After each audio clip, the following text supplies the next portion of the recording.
And so I says to him, "That's not my car, that's my wife."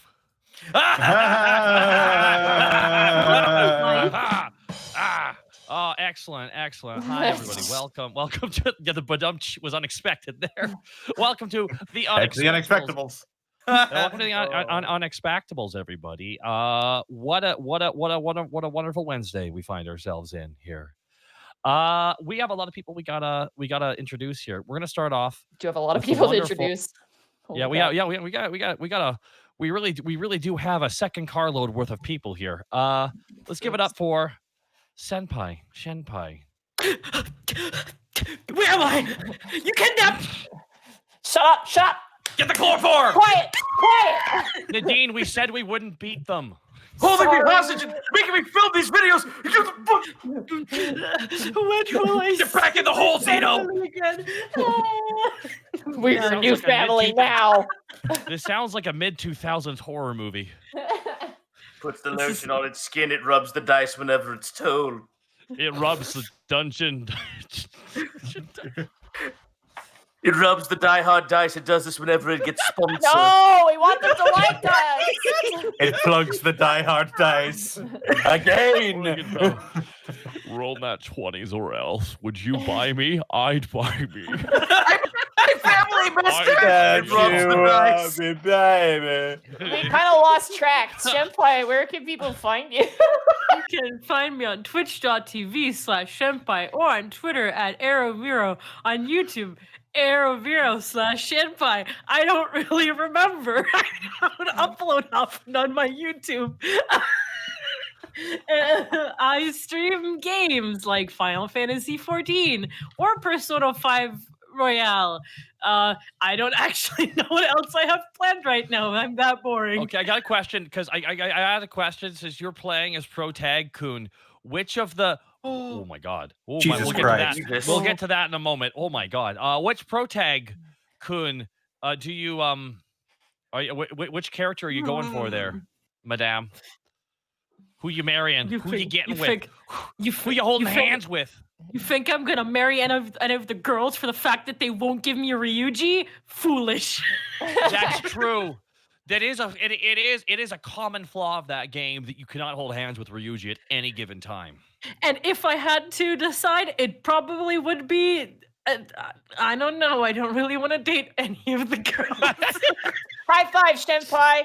Hell yeah. No choice is the best choice. Meanwhile, I'm sitting here waiting for Shin Megami Tensei 5 to come out. I could 100%. I could 100% give you an answer for Persona 4, but not for Persona 5. Oh, okay, all right, Persona. Okay. Give me the silver medal here. What would you? Who's yours in Persona 4? Naoto. Yeah. Good answer. You know Good the great answer. Is Naoto the one who's in love with Kenji No, guy? Kanji's in love with Well, Naoto. They hint towards it very Okay. much in the game, but it's I want to point. Naoto. No spoilers. Naoto is the best character in this game. Fair enough. They're I want to point out. Almost fucking a decade. I want to point out. I'm the biggest goddamn weeb of this group, and I still have never played either Shin Megami Tensei or a Persona game. I've never played it. I watched the anime for the 4th game. That's close enough, Monty. Wait. This is important. This is important. Golden or normal? Or the animation? Normal. The good one. The good one. Oh, thank you. Oh, Yeah. thank God. It's weird. Myself, Zeno, and Shenpai are just on like the same exact wavelength on this exact issue. Not me. I'm hollow inside. That's what this series has done to me. Man, I don't even exist on this continent, Zeno. How do you think I feel? I'm giving you a copy of Shin Megami Tensei Nocturne, and you're gonna fucking play it. I actually will because I'm more interested in that than Dante from the Devil May Cry Version. Alrighty, so speaking of Gaijin Kumba, where can they find you, Mud? Not playing any Shin Megami Tensei game, Mud. What? Oh my! Gaijin Mud. Wow.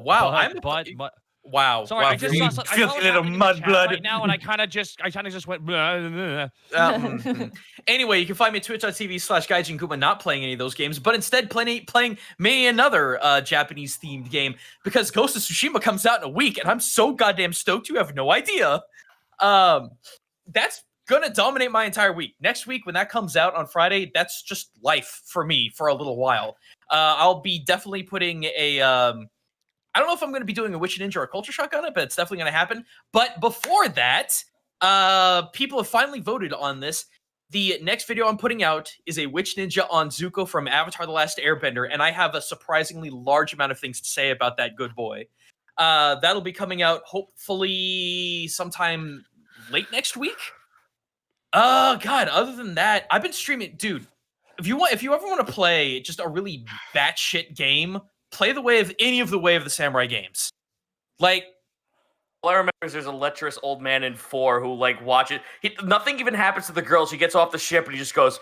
Does the fucking like DreamWorks eyebrow and it sits on his face for 5 seconds in the cutscene. Yeah, like it's just it's one half actually pretty authentic, and then like 300 billion quarters, like just insane. It's meme worthy. It honestly is meme worthy. I've been playing the second one a whole lot just because it's been fun. But yeah, I'm just basically holding out until Ghost of Tsushima, and yeah, that's me. Hey, Gaijin. Yeah. They released a Tanuki skin for Teemo on League of Legends. It's so sorry. It's you know what, Monty? You almost had me, and then I remembered that I am dog shit at MOBAs. Then I remembered it's You League don't of need to play League to You don't enjoy have the to play skins. them, yeah. I was just gonna say that they've released a new I'm- series of skin that are very heavily like. Just I'm give the Riot new your champ. money. 0 out of 10. Teemo's fat fucking nuts aren't showing. Yeah. Connor, look, Connor. Am I getting? Is our Thursday nights just giving you a hard time now? No, I just like I have pointing a it out. as someone who hasn't played League of Legends for many years, is Teemo still that character that everyone Yeah. hates? Yeah. Ah. Yeah. But Yes. it's like the Flat skin's circle. really cute, and the new champion It is. is making me very, very gay. All I know is now there's a literal fucking cat in League of Legends. That's all There I know is. about. Yeah, voiced by Morgana's voice actor. 100% A-OK. Feels great. Wow. All right, who's next? Well, Sorry. that's Christopher. That's Christopher ZSJ Zito over there. You almost got it. You almost Wow. got it. It's fine. You know what? I'm not even gonna give you the answer. I'm just gonna let you fucking like roulette wheel this until you actually get it. Until he actually gets it. You know, I know it's Christopher OOZ. This is now the new meme. Fucking mark it down. Until he gets it. Until he gets my Put it 2 on your middle calendar. initials right. You can find me on twitch.tv/Zito, CC / on Twitter. Posting weird depression, anxiety critters that I came up with at 2 a.m. And now he's a meme and I hate him. That fucking bastard Cobb. And you can also find me on the Ever Ingot Almanac on Patreon for D&D Homebrew. I'm going to stay silent on talking about homebrew stuff because I have a bunch of things I'm working on right now. As for games, Sonic Roboblast Kart 2 is a fucking thing, and it's Jape Kart. That's the server. I've been playing Jape Kart with Gaijin Goomba. It's so much fun. And if it lets you make your own characters, you get a fuck ton of traps in there. We have like I have so many mods put in there. There are like over 600 tracks, and the Jape Kart is infinite. But sooner rather than later, Jape Kart will commence, but I gotta do a marble stream because I've been neglecting that, and we need to race marbles with chat. Oh, but the real race is Zito. The real race is. I mean, who the fuck says I can't change in between? Oh, so okay. Well, you got to pull me in. Like the very next time you stream that game, you absolutely have to pull me in. maybe on birthday Japes, I'll do it because Excellent. my birthday is literally 10 days from now. Hey, Zito, when marbles? When marbles? Probably tomorrow. Awesome. When marbles. Alrighty. Well, I think it's time we ask what's going on in Distortion Devil's world. Hey, what's up, Mud? I'm Distortion Devil. You can find me. My mud bud. You're my mud bud, dude. I'm Oh, I see how this is. Mud Bud. I'm just mud. You can you can find me on Twitter and Twitch at Distortion Devil, or I'm streaming Tuesdays, Fridays, Saturdays, and Sundays. Tuesday is Roll Initiative Wrestling, RW. I've been kind of taking a break from it a little bit just because I haven't really been in the proper headspace to run a show lately. I've been playing some just random games with my buds. We played some Battle Right and I had a whole lot of fun playing Who'd you that game choose? again in a long time. Blossom, obviously. Not Rook, because they want to play a good character. Hey, Sure. hey, that's where Borky's voice started, was I in know. that game.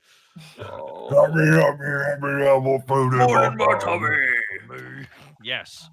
That's right. I referenced the Timon and Pumbaa TV show because I'm that hardcore. Ooh, the deep pool. Friday is Friday Funhouse, where I play a lot of fun games with my friends.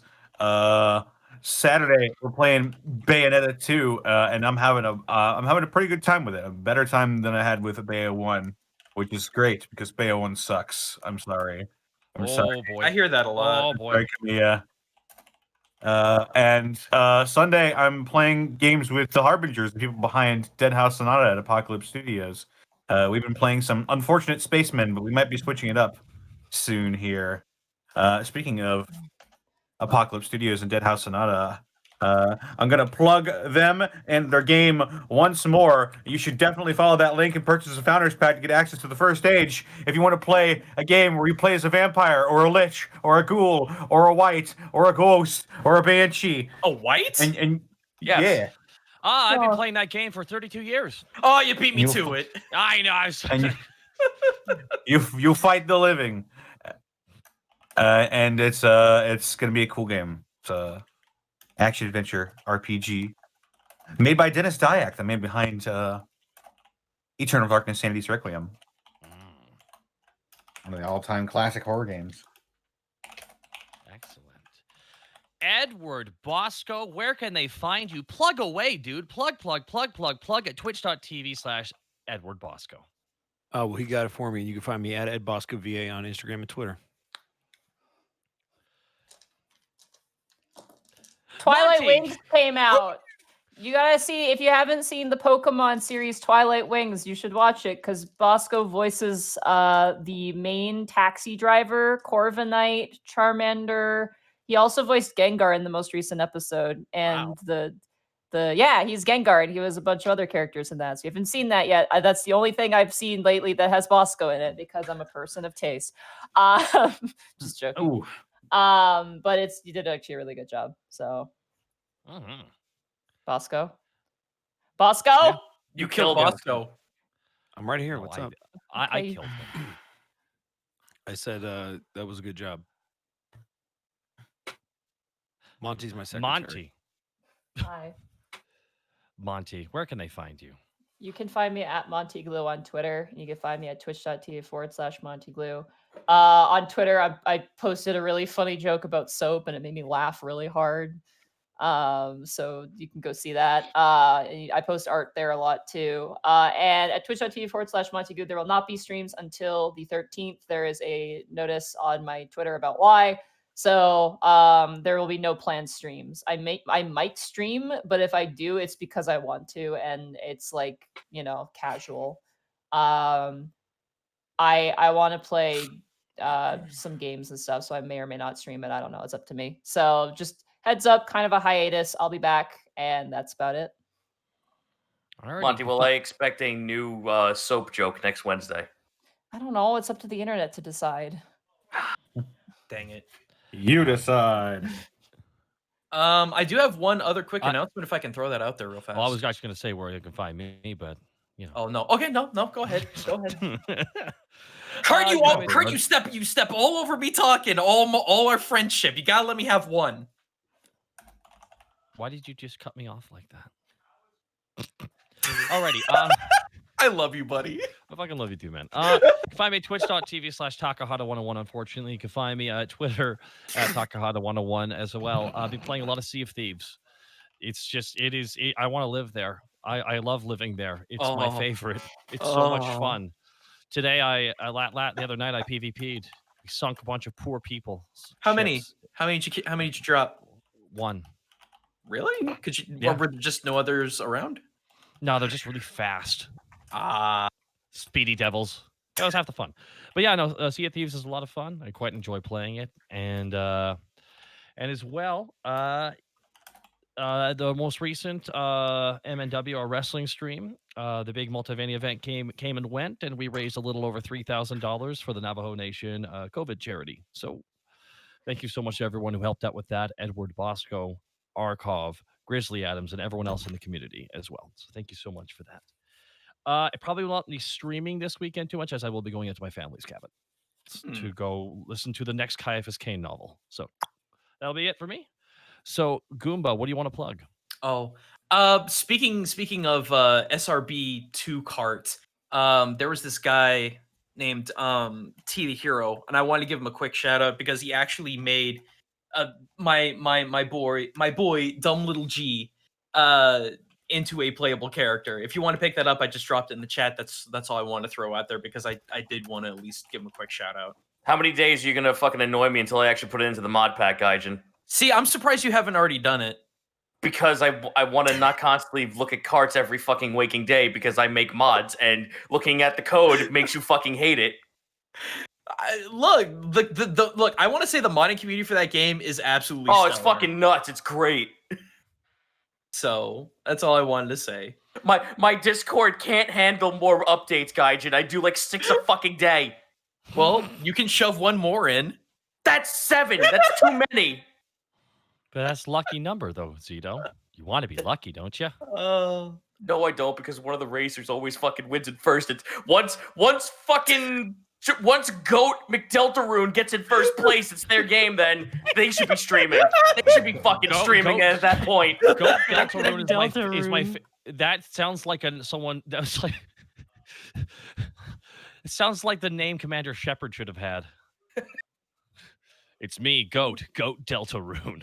Goat McDeltaroon. Oh no, I apologize. It's been I thought I've been sick all day, but I'm not, so it's good. So it's just a rough day of not being able to read anything for me, so I apologize. If it's okay, I'm gonna jump into a lot of really kind people who drop subs and bits. I'm gonna go jump into that if that's cool, guys. Yeah.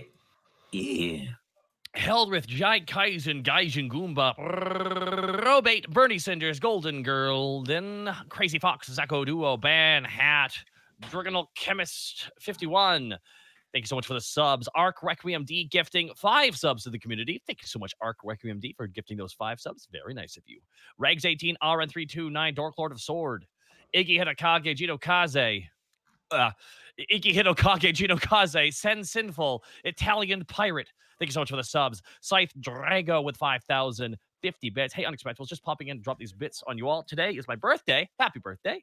So I will have to wait for the VOD to watch, but keep being the funniest group of bumbling buffoons and the best police division out there. Catch you all later and prepare for the holy hand grenade of Antioch now.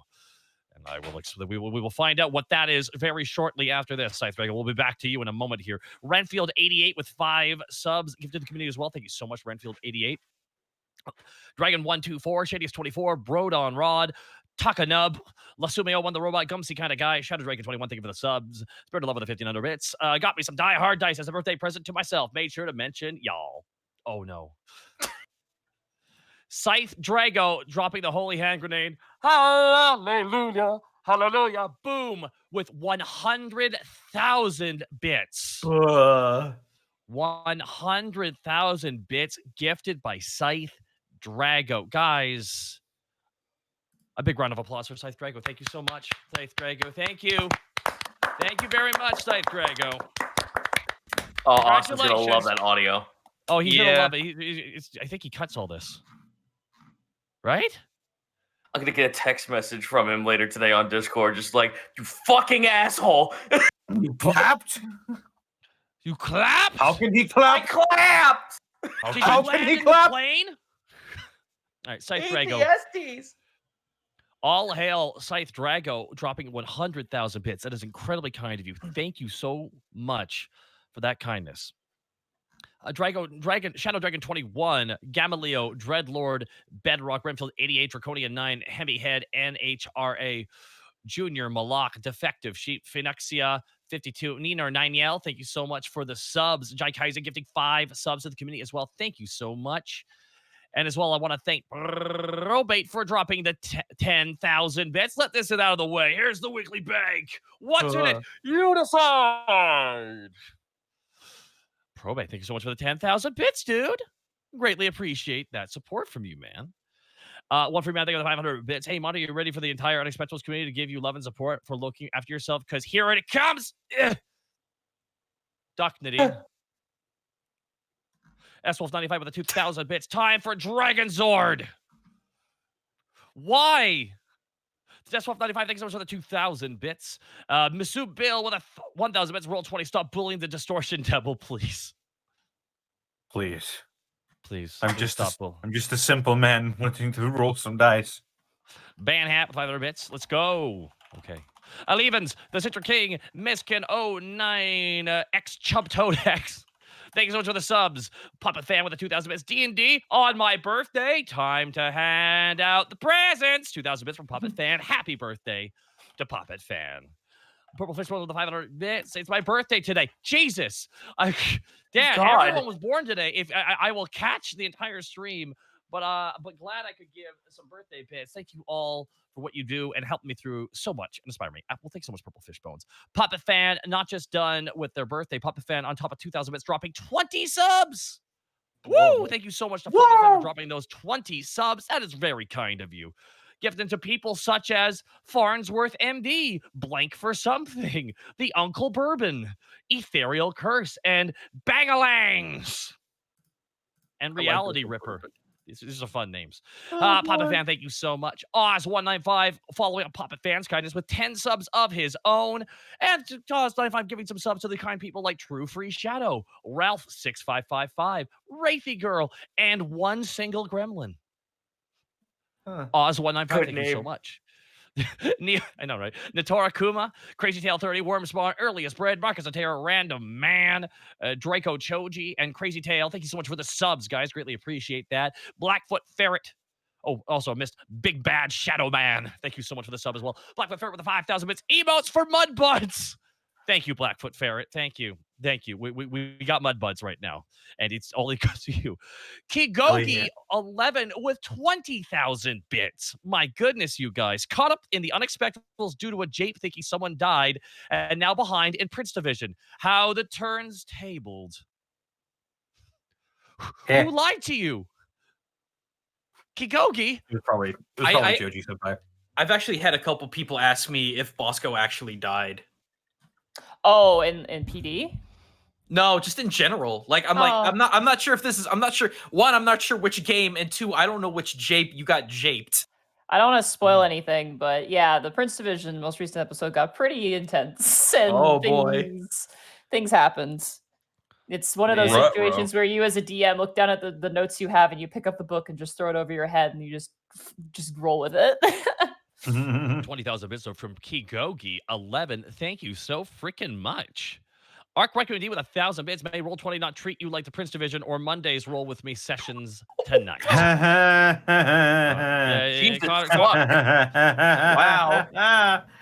I just want to play a nice, fun game with my friends. 77th Dragoon, ex-Nick of Russian Christmas. Thank you so much for this. Russian Xmas. I don't know why that's making me laugh. Anonymous Cheerer. He will not reveal who he is, but he dropped 10,000 bits. Whoever you are, wherever you are, thank you. Ghost fart in Future Glass again. I'm sorry. There you go. Uh-oh. Nerdy Notions with a Z with 1,000 bits got challenged to do 360 squats tonight. So doing that while listening. Wish me luck and in not dying. Yikes. Have fun. Peter Piper, the portable pen with 3,000 bits. So task ready to save the day and keep them from being Boscoed. Jesus fuck, what happened? Oh my god, I gotta watch the Prince Division every Saturday. Zito to know that. By the way, if anybody's asking if Bosco's dead because we don't have his picture on the overlay, it would cover the rolls, so that's why it's not there. And also, I fucked up. So he's there. People. I could draw a really shitty Remy picture, but I don't want to do that right now. Oh, don't say that. The chat's gonna want that now. You said it, and chat's gonna want that now. Wait, MS question Paint Bosco. Can I draw on the page? Yeah. Yeah, you can. Flame Revenant, thank you for the bits. Marcus Terror with a 1,000 bits. Love you all. Monty, I hope you're feeling better. I can't believe Bosco tied up again. Marcus Terror, thanks so much for the Don't 1,000 spoil bits. King anything, Kami guys. Don't donate spoiler donations, please. Yeah, Because there are some people who King haven't Kami, seen the I'll try episodes to not up avoid- on YouTube yet. I will not read that out. I will make sure not to read them out if it sounds like a spoiler. King Kami drops with 1,000 bits. I demand more. All I see. I see y'all on it already. 1,000 bits. Thank you so much. JDS24 with a 5,000 bits. Long time dropping bits, but good to see Shenpai back. And thank you, Monty and Zito, because I'm in the process of DMing my first campaign, and I'm addicted to buying dice already. 5,000 bits from Shadiest24. Have you considered Die Hard Dice? Rubs the Die Hard dice on its skin. It does this whenever it's told. Why won't my pen work? It's because it's Oh, not no, Die you Hard gotta use the Dice mouse. pen. You gotta Yeah. use the mouse. Yeah, using Die Hard dice pen. Yeah, it doesn't work with the any tablet. These you have Die to Hard use. dice pens are gonna change some lives today, right now. Shadiest24, thank you so much for the 5,000 bits. Okay, thank you, Shadiest, for the 5,000 bits. Miss Tweetums, Master Monster 11, and Joe 3, thank you so much for the subs. My goodness, here, you guys. Adachi 330, no message, just bits, 1,500 bits. Well, thank you so much. Black Dragon Claire with the 2,500 bits. Catching the odds tomorrow. Good luck tonight, guys. Kill those dragons. Task also sending love to everyone, even Bosco. Yeah, Bosco too. 2,500 bits. Thank you so much, Black Dragon Cleric. Destroyer777 with the 500 bits. I finally caught up. I've watched an episode a day for about 4 months to do it. Wow, Destroyer777. Thank you so freaking much for the dedication. We hope we hope it's a good episode. Shit, that would be the worst, wouldn't it? 4 months and it's just all right. Wolfscar 3 with 1,000 bits. Bits for Monty and a recovery. Appreciate all the work you do. Well, thank you so much, Wolfscar 3, for the 1,000 bits. The real gets a hero, unlike the fake ones. 500 bits. Hanya doing Bosco, Shenpai, Unexpectables. Hope the dice bless you all. And hashtag burn and holy fire. Yikes. Z-Man Stardust. Augie Jr. Crazy Tail 30. Huglords Kaze 3173. Thank you so much. As well, I would like to thank Real Meta with a 3,000 bits. Time to listen to the great shenanigans while doing a play-by-play by post. Love you guys, by the way. Well, thank you so much. Philip Channer with 1,000 bits. I cleaned 3 COVID positive rooms yesterday, so I hope all of you are still staying safe and practicing healthy social distancing habits. Here's the Unexpectables having battles alongside those on the front lines. My friend so Draco, you guys will see me often. If you follow me on Twitter, I retweet a lot of Draco stuff. She actually just made a bunch of masks. We ordered like a big bulk order of masks that she made. Like they're dragons, like they're dragon faces, which is really cool. It's still trapped in like, I think South Carolina somewhere where we're like, bring us our masks. But if you guys want a really cool mask, definitely check out my friend Draco's store. 'Cause she's got like dragons and stuff. Yes. Yeah. I said she's in chat. I was about to say. Oh, shout yeah, out. She's in chat? All we heard was chat. And we're like, No, I said she's in chat. Shout out. She says, "Aw, thanks, man. Fuck you, Draco." whoa. Hi, Darko Draco. She doesn't mean it. Hug Lords, Kaze 3173, Yat 282, Pokefreak 102, Good Road 12, Dark Magic Pez, Good Rare, and on Step Up. Thank you so much for the subs. Vantonagi with the 5 subs gifted to the community. Thank you so much, Vatanagi, for the 5 subs gifted to the community. An anonymous gift giving one to one Darko Draco. 1. My goodness. Thank you, anonymous person. As well, we want to thank Moist Moose. Moist Moose. Grimlock the Last Carnosaur. The Foxophonus. Jesus Christ, these names. These All names right, are great. Moist Moose. Grimlock the Last Carnosaur. The Foxophonus. Thank you for the subs. Jeez. Ren273, an acceptable name. Pupusa Monkey, thank you for the subs. I want to thank Calhoun327 for the 10 subs gifted to the community. Thank you so much to Calhoun327. Very, very kind of you for those 10 subs. Doc Arnie, Shumbo It Quid, Givolski, that morph guy, 2 kobolds in a cloak. Thank you for the subs. Chris Sarasaurus, 500. I got my first check on the new job after being out of work since April, and I thought I'd only be able to give you a few bucks to those who helped me get through it. Y'all stay awesome and the best of luck tonight. 500 bits from Chris Sarasaurus. Thank you so much. Lone Wolf Largy with 1,020 bits. No mess. Oh, wait, there's 1,000 bits. Final battle, here we come. Thank you so much. Dragon God 20, Yuki Usagi, thank you for the bits. Tamatone, Jonathan Dawn, Vortixus, Last Kerfuffle, Glycerius, Platinum Raven, Mad Mike 4271, Xandros, Valzoa 23, and anonymous gifter. Thank you all so much. Brutus Maximu, Goodren, Director Chief, thank you for the bits. Vinamaru _Kairos Corwin and 500 bits from Philip Chanter. I cannot believe Ray ate 15 pounds of cheese. His bodily functions must be shutting down right now. Bonk. I'm done. Are we good to go? Thunder King 8 with 5,000 bits. Hey. Biggest bit drop for a while. Thank you all for all you do. Well, Thunder King 8, thank you so much for the 5,000 bits to send us home. Also, Shenpai, I love that you drew Abi, and it's all cute and stuff, but I can't help but feel like that heart was ripped out of the chest of an orc, and the cheeks are not, in fact, cheeks, but blood. Oh, God. Abi has killed and will kill again. Abi will... Murder. He just wants to be cute. Every time I think of Abi, I think of that one fatality where they punch the heart out and they do the heart through the camera, through the hole in the body. Wait, I think I should probably emphasize this with this. Hold on. Hold on, we're having real shit. live Whoa, Remy whoa. construction. Hold on, I fucked this up. Help me. No, you did this to yourself. Bemmy. Good. There we go. There we go. Top tier. All right. You guys ready to get started? Sure. Alrighty. When last we left our heroes, Borky, the orc barbarian, Greckles, the Kenku rogue, Panic, the tiefling bard, Remy, the Kenku fighter, Task, the kobold ranger, and a newfound friend in Abi, the construct cleric. There are too many of you guys. The party was split between time and space, while Task was cast into the past, present, and future to embrace his draconic lineage and powers, along with the fragment Eos. The rest of the party descended the mountain of repetition to meet with Agranak, the leader of the Blood Axes.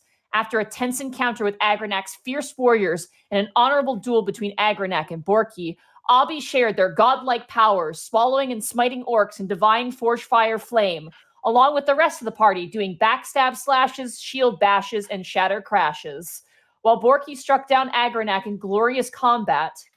After a short-lived celebration, Darkus crashed the party, taking the party and the Blood Axe orcs prisoners.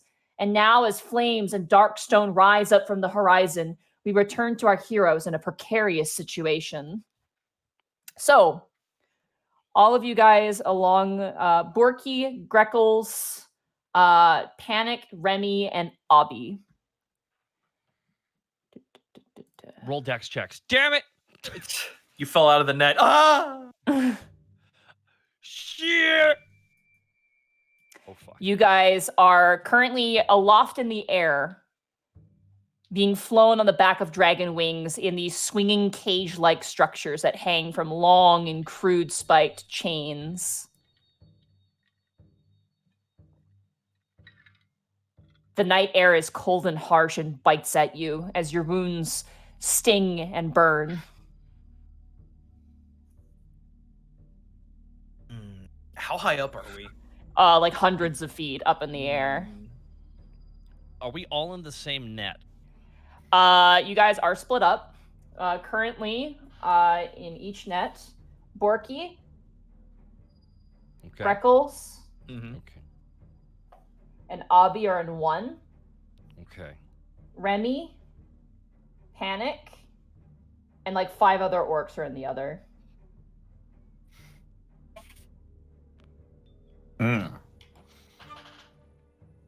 Okay. And are these nets or cages? Sorry, These are thick iron cages. Okay. Can you scary ass you digger? Stop, get through it. Try it again. Try it again. Okay. Borky, look straight down. Where are we gonna go? Just glide. My deduction? We're up too high. Yeah, see, even Abi knows what's going on. Look, let's just calm down, take it easy, and let's just pay very close attention to what's going on. I have a lot of responsibilities now. I run a town, and my first day at job, everyone gets kidnapped. It doesn't look good on my resume. Mayhaps if you fall a certain way, you will not die on impact. You know, I've heard spreading out your arms and legs can help, right? Borky, just hang on a second. Greckles is gonna inspect the lock. Just can't pick it. Nothing to pick with. But just want to take a very close look to determine if it's a lock that a type of mechanism in the lock that he's seen before. Okay. Just any info. Roll an investigation check. Yes, ma'am. Oh, that's 10. 10. There are 3 locks at the bottom, the midsection, and the top of the cage. As this thing is swinging, like, it is not a comfortable ride. You guys are like swinging back and forth. It's really hard to tell. These are very solid locks. Okay. Well, if anything, they're at least thorough. As you are kind of pawing around with your talon out, kind of like scraping and kind of grabbing and flipping the lock around, you watch as soaring at eye level with you is a large, I'm gonna say an adult white dragon, based on its size. Just kind of its eyes, just kind of like that are looking forward, so they shoot and turn and look towards you, almost piercing right through you. He just kind of backs up slowly. You see now that this is a sizable horde of dragons. We're talking dozens upon dozens, right? Yeah, a lot.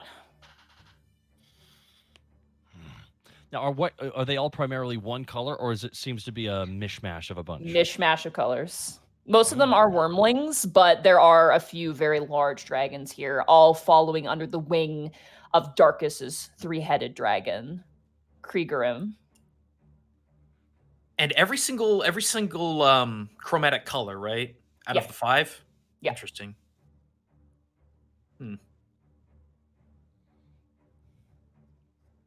Eventually, you begin to smell something breaching over the horizon. Do I smell? That's up to you to decide, Abby. Borky takes a big whiff after Abby. All right, well, if you can smell, roll a perception check. I have no idea. I don't have a nose, so I don't think so. It's both a blessing and a curse. Yeah, it is. Are there any landmarks to determine where exactly we're going? Like, if you guys recognize the field below you, you see the scorch marks from where you fought that red dragon.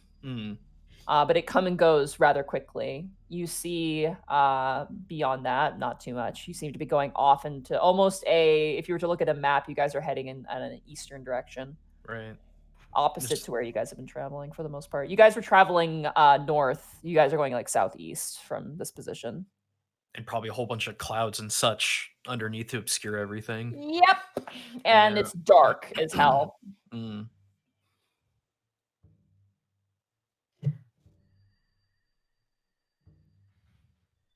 We need to figure out what we're gonna do. If we're all together, it's one thing to all be caged together, but if we're gonna get separated, we gotta figure something out. Well, who has the sending stone? Is that Panic? Yeah, Panic still has that. How far away is Panic's cage? They're like all the way on the other side of the horde, unfortunately. Can't talk to Panic right now anyways. We got split up here. We don't even know where we're going right now. If you're gonna put us in a big cage there, you're gonna cook us and eat us, or just have us just leverage. See, that's what I'm thinking, Borky. They still don't have the 2 things that they need. And the worst that can happen is they may torture that and try to torture that information out of us. But the good news is that not even we know where they are. Oh, I don't think they'll believe us, though. That's the point of the torture. Well, then we die for a just cause, I suppose. But that is surprisingly the good news, because this is the last thing that we can let them have happen. You are incredibly calm right now. No, Borky, I'm actually incredibly terrified, but being calm, at least pretending to be calm, is better than nothing. Obby, I'm sorry you got wrangled into this. Will I be able to go home? Do everything in my power to make that possible, Obby. Okay? Then I will stick with you. You have my word. One thing that may help, Borky, as soon as they get us there, Unless they blindfold us, which they... He's making it very apparent not to talk loudly, by the by. Yeah. These things can't hear you. There's like wind and like the length of chain is too far for the rider to hear you. I just imagine like all the wind noises like and we're like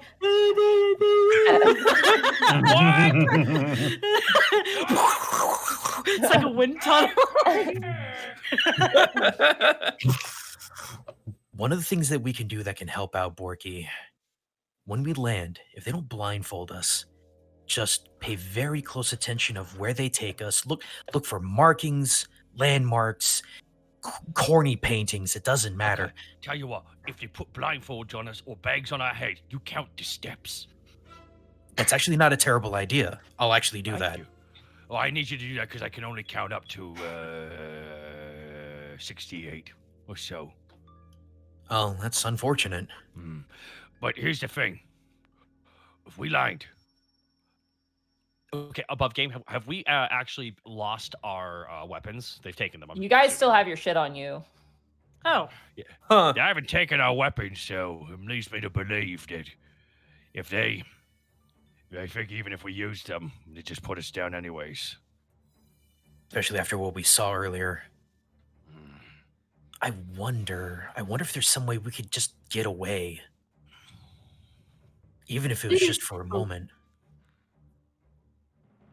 It is quite high up. How will we get away? Right when we lied.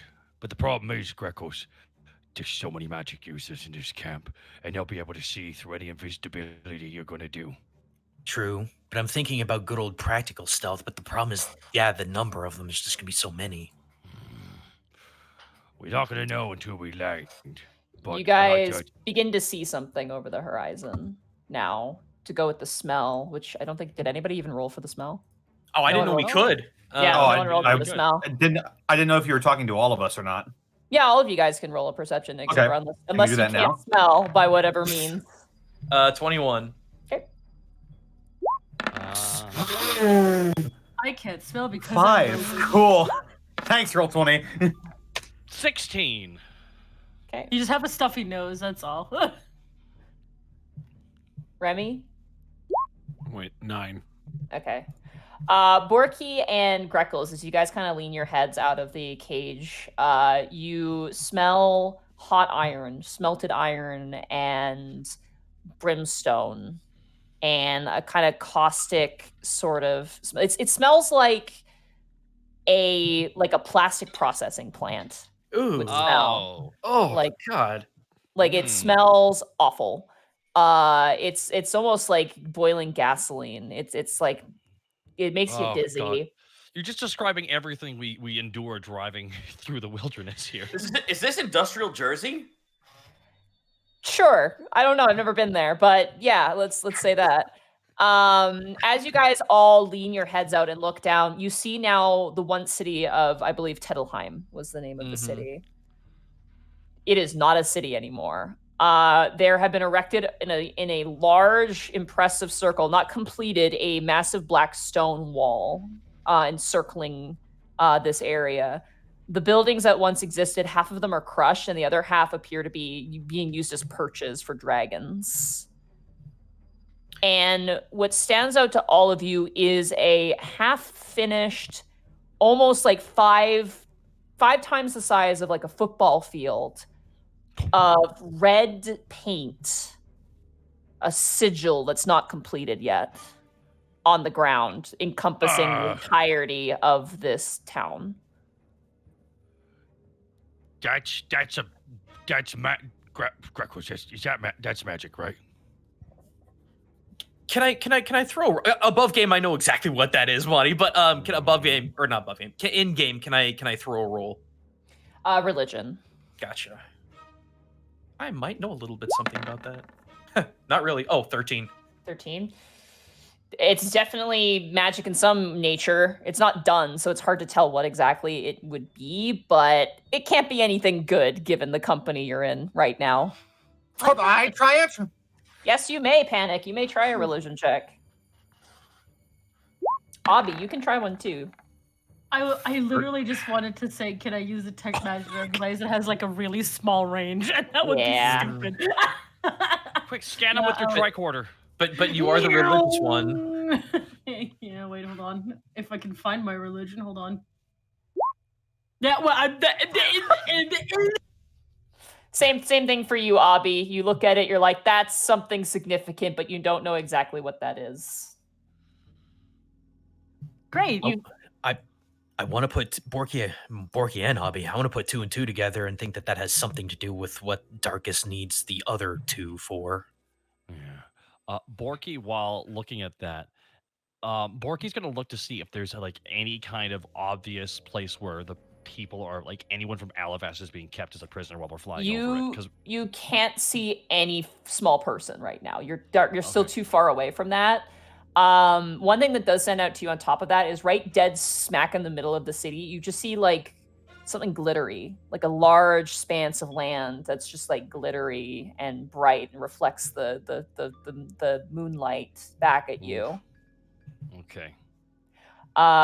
As you guys are all in your respective prisons, you begin to feel the dragons descend, a feeling that kind of makes your stomach twist as you guys begin a slow descent towards Tettelheim. I have no idea what any of this is, boy. do I? Not a clue, no. Okay. I'm gonna turn. Oh wait, never mind. Panic, did you want to do something? Sorry, I heard you. No, I didn't say anything. Oh, okay, I must have heard something. Sorry, my bad. All right, you guys begin to descend. And the shadows of dragons cast over you guys. And as you guys kind of look up, you see that there are so many now, like an absolute whirlwind of dragons. Monty, really quick. I'm sorry. This is time sensitive. Mhm. Can I try? Boy, it may not be big enough. Can I actually try to slip a single dart underneath my plumage, since it is such a small thing? Sure. I'll say you put it. Where do you put it? Wherever I suppose the plumage is thickest. So, like maybe behind the back, the quote unquote hair, so somewhere reachable, but just kind of tucked in. Okay. Yeah, you kind of like you tuck it in that ponytail you have, that little feathery ponytail. You kind of shove it in there. Cool. Gotcha. Sorry, that was just super critical. No, that's fine. That's absolutely fine. I mean, that's why I'm giving you guys a lot of breathing space right now. Yep. As you guys land on the ground, you notice now as a bunch of half dragons come out from this like kind of front entrance area. And one kind of walks up to the dragon that's been carrying the cage that Remy and Panic have been in. By the way, the cages don't stay upright; they all knock over on their sides, knocking everybody inside. They don't give a shit about you guys. Could Borky try and use his strength to right it? With how big it is, I'm gonna say no, and the fact that it's got other occupants inside of it, it's way too heavy even for you. Okay. As you watch the rider who's been carrying you guys descend off, you watch as one of the half dragons who's been at Tittelheim walks out and goes, "Why are you late?" And one of the rider goes, "They all went limp," and they all kind of start yelling at each other in drink panic. Hey, Monty. Borky grabs a bar and just nods. Hey, Monty, really quick.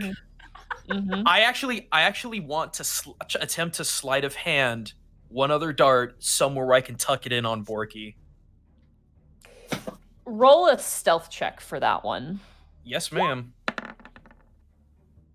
Ooh, that's a big 13. Okay. Excuse me. Ooh. As you do that, you go to you kind of like you're poking around Borky. You watch as that white dragon kind of peers towards you again, Greckles, and goes, "I'd put that away if I were you, chicken." You watch as he brings his tongue across the front of his teeth. Oh, gross. Oh no. Oh no. He'll just look back, just kind of with a slight defeated but very annoyed face, and just clank, clank, clank, clank, clank, clank, clank. You watch now as they begin to almost lift and place each of your guys' cages in a line, and you watch as a group of about 3 half dragons, under the watchful eye of a bunch of other dragons, begin to open up the cages and immediately subdue whoever's inside. They start with a group of like 3 orcs, which they take out each one, and they immediately like methodically take off each and every single weapon. Anything that would be even constitute armor is removed and added to a giant pile. And you watch as these black chain manacles are like kind of yokes are put around the orcs' necks, and these oh god, the wrist things. I can't remember the word for it. I should know this is really bad. Manacles. Manacles. Yeah, manacles are like put on their arms, and they are actually like tethered together. And then once they're done, you watch as the dragon lifts up the cage, and the cage's door just slams shut, waving around in the air as the dragon takes off. You see now that there is there's actually a kobold with a giant book currently taking logs of the goods that are added to the pile as one after the other. Each group of orc is processed and then added to this chained line of individuals. Eventually, Panic and Remy, your cage is brought forward and opened. We're not tossed asunder like the others. You guys were, but you guys are lifted back up and dragged forward through the lineup, and then the door is open, and you guys are not so graciously are yanked from the lineup one at a time. A couple of the orcs go before you, and then eventually, Panic, you are dragged out of the cage and held up by 2 of these half dragons, and then the third half dragon, a blue half dragon, kind of looks you over.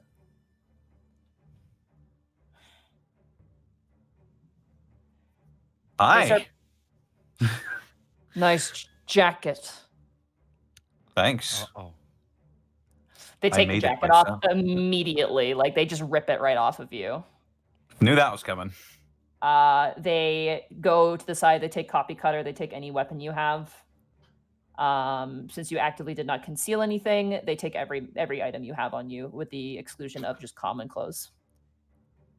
They take That's fine. catharsis, and you watch as like there's a white dragon currently managing the pile. He kind of like looks over, and he takes the instrument in his hand and tries to play like a tune on it, but it comes out really awful and scratchy. And he's like, and he just throws catharsis onto the pile.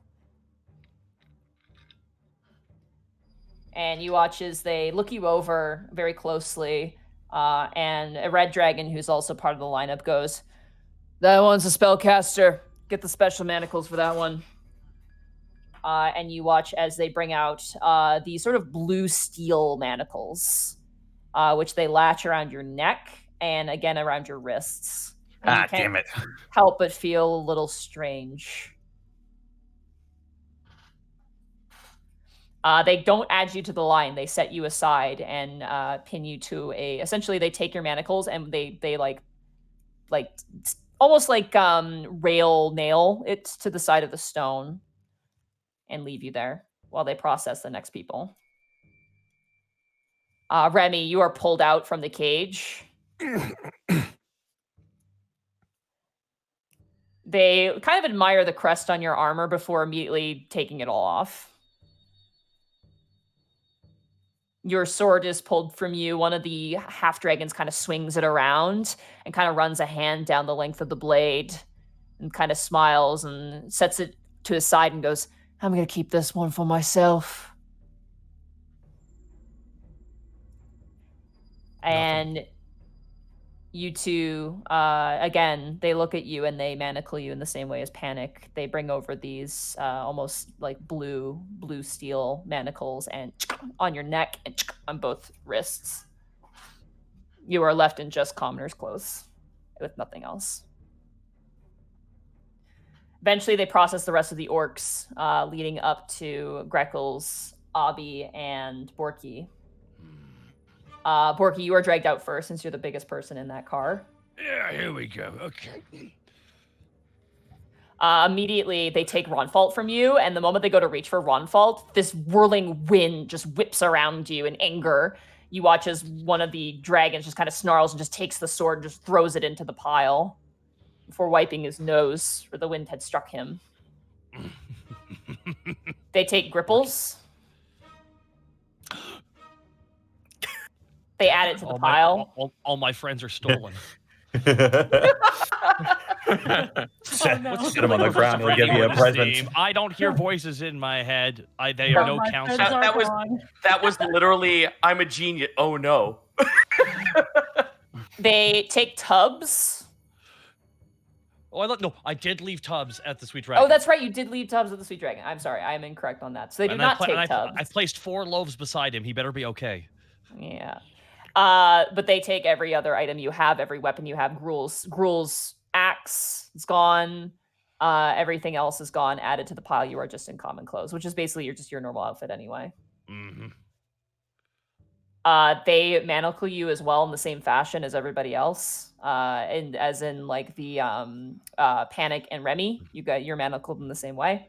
Borky looks at them. I can break these cuffs. You cannot break those cuffs. Borky tries to break the cuffs. Roll a strength check. God damn it. You enabled this, Monty. I know. A straight strength check. Yeah, just a straight strength check for me. My fucking soul recoiled at that.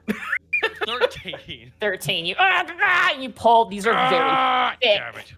very thick cuffs. You cannot break those cuffs. They also seem to be magical in some ways, but you're not sure what the nature of it is. By the way, welcome to Roll 13, everybody. For real, right? Oh my Christ. god, look at it. Yeah. 13. Greckles, you are brought out, and as you are brought out, you watch as that white dragon, who's kind of perched, leering above like a gargoyle, kind of leans his head down to the half dragon, and goes, "Check this one thoroughly. It's a sneaky type." And the half dragons nod. They take Tom and Nick. I believe that was their names. Chris and Nick. No, it's Nick and Nick Todd. and Todd. Nick and Todd. Sorry, they take Nick into too many He names. was in the chess club. Yeah. They take Nick and Todd. They take your hat, even though it's worth nothing. They think it's weird, so they take your hat. Yeah. They take the Sunblade. Fuck this. Mm-hmm. They take everything. I need you to roll a stealth check for me, and they're going to do an investigation check to try and find your hidden weapons. 19. Okay. They do not find the dart you have hidden in your hair. Cool. As they pat you down and search thoroughly. They run their hands like through your feathers and like look, but they don't find anything. You are manacled in the same nature, and they are extra tight with you, given what the white dragon had said. Okay. Nothing is said, and he's 100% complacent, but he says not a word. You have nothing on you. You have just commoner's clothes and one dart that's in your hair. Yep. All right. Abby, you are dragged out and immediately are met with a plethora of confusion. Great. You watch as one of the dragons just kind of like grabs you like by the back scruff of your pants and just kind of lifts you up and goes, "What is this? Some kind of toy?" And kind of flips you around looking for like a little twist key. Hello, I am Abby. They kind of look you over. Roll a deception check for me with advantage. I'm a regular my human God. boy.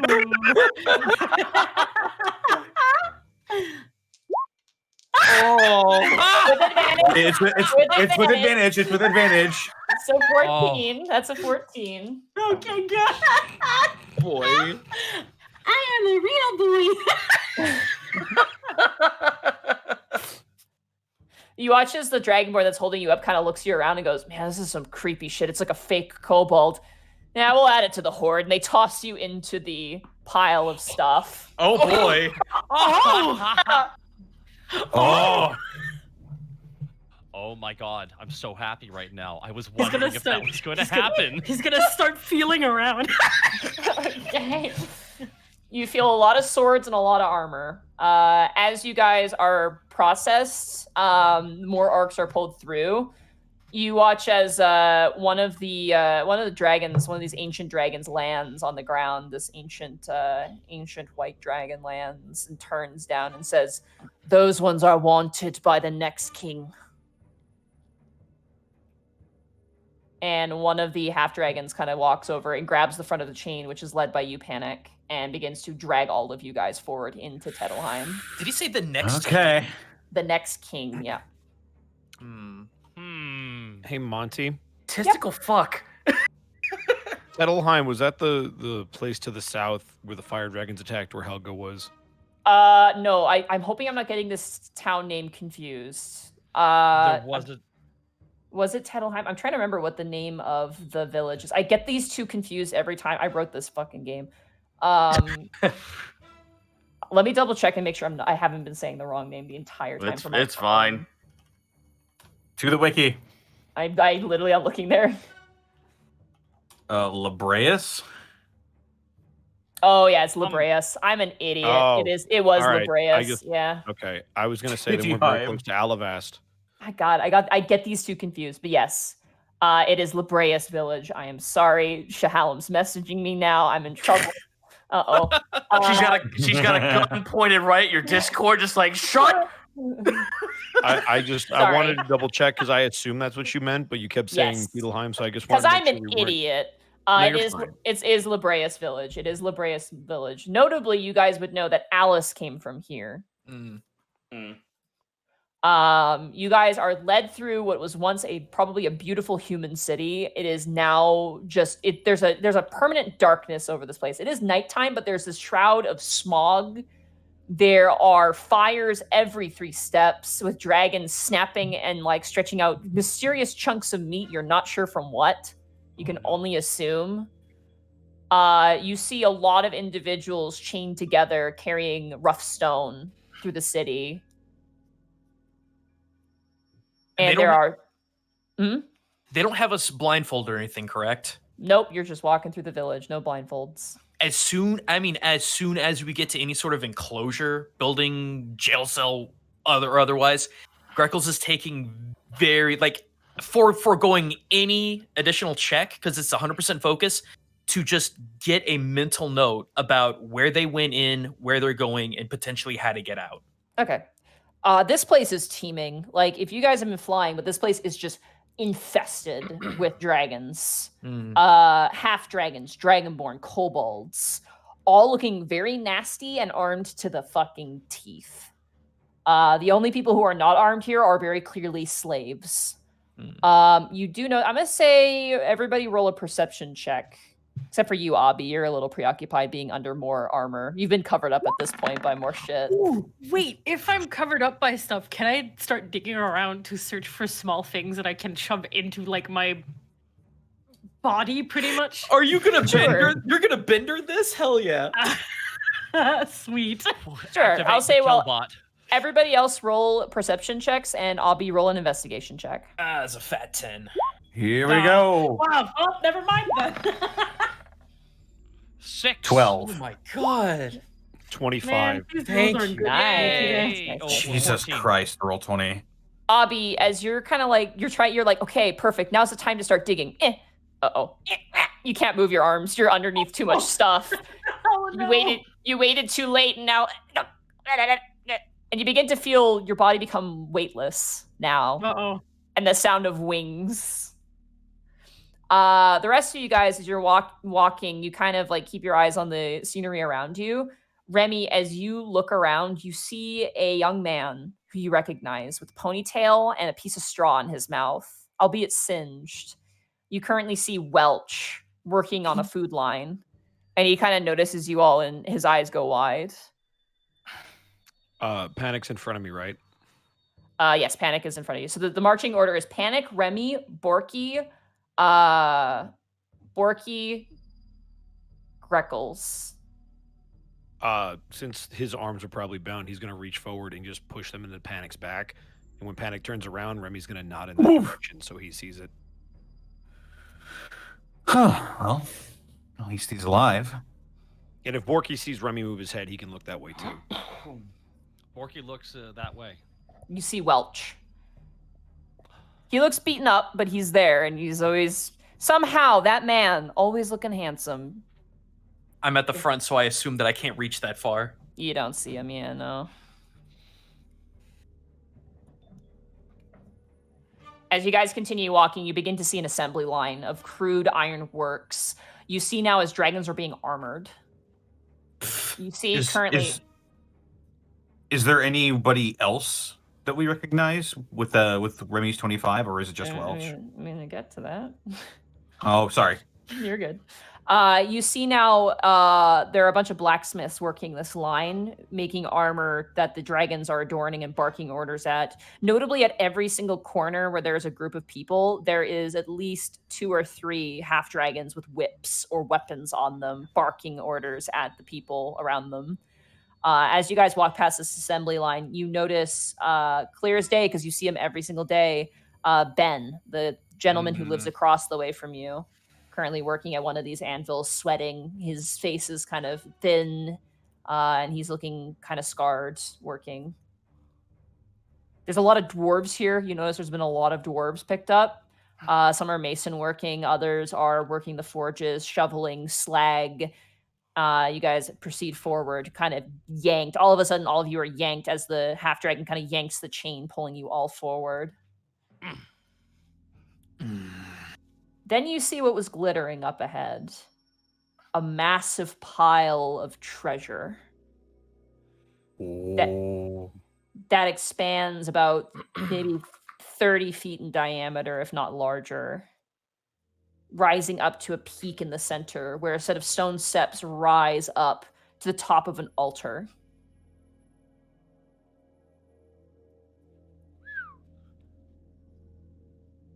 As you pass by, you see now as the paint that you saw all the way up, smeared on the floor, is blood.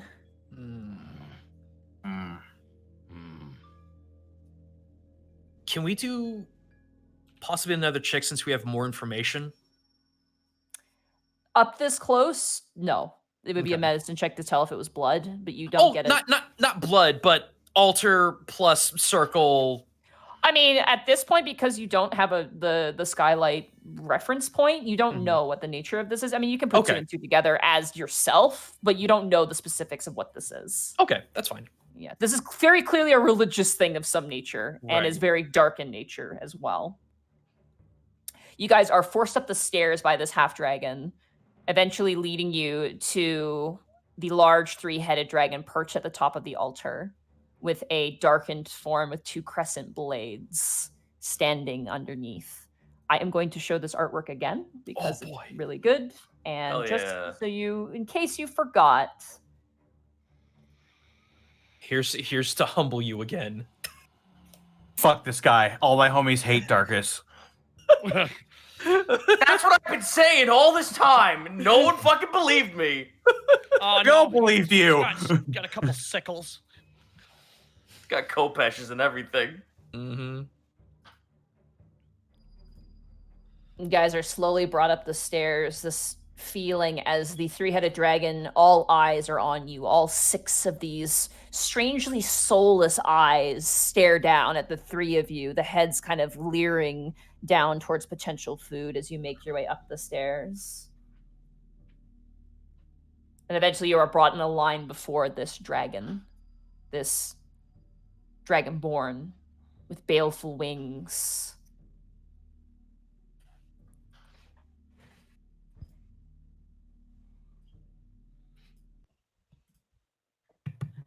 Not to ruin the suspense, but is it possible for me to try and get out of the pile that I'm still in, or am I just stuck there? Well, I'll explain this really quick, because this happened simultaneously. Oh, okay. As the 4 of you stand before this dragonborn, who looks down at you, you begin to hear the sound of baleful wings as you watch a dragon let loose a net, and all of the items you guys had given, or had been forced to give up, are dumped into the pile. Like a pile of rocks. Abby, I need you to make a dexterity saving throw for me. Bye, Abby. Uh-oh, where is it? Dexterity saving throw. Oh my god, that's a -1! Uh-oh. Yeah, well, the one being a cleric. Oh. No. Oh no. It's bad. But the nat 20 on the other side, though. I'm looking at it and I'm eyeing it so sadly. You take 9 points of falling damage as you crash into the ground. Oh my god. Oof. Wow, I'm getting real low. You crash into the ground. Darkus turns back to the 4 of you. It is beautiful, is it not? Is he gesturing to something? It's gesturing just to everything. Well, used with a splash of color, I think. Oh, there will be color, my friend. I think it could use a little bit of red and white. I think that is lacking.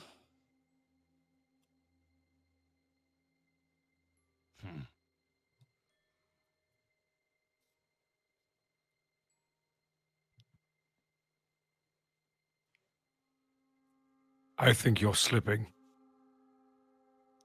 I am slipping. It's subtle. I've met men like you before. The attack on Alavas was calculated. It was with intent. But you stormed that orc encampment looking for Tarask of Ironoth, and he was not there as you planned. You are 6 steps ahead, which is why you're always looking behind you to see if you missed the slightest clue. Every man I've ever met with ambition does the same thing. Did I miss something? Is there the slightest chance that running that fast made me miss something? And you did. And you will lose. Whether we die here or not, Tarask of Ironoth will slay you. Borky whistles.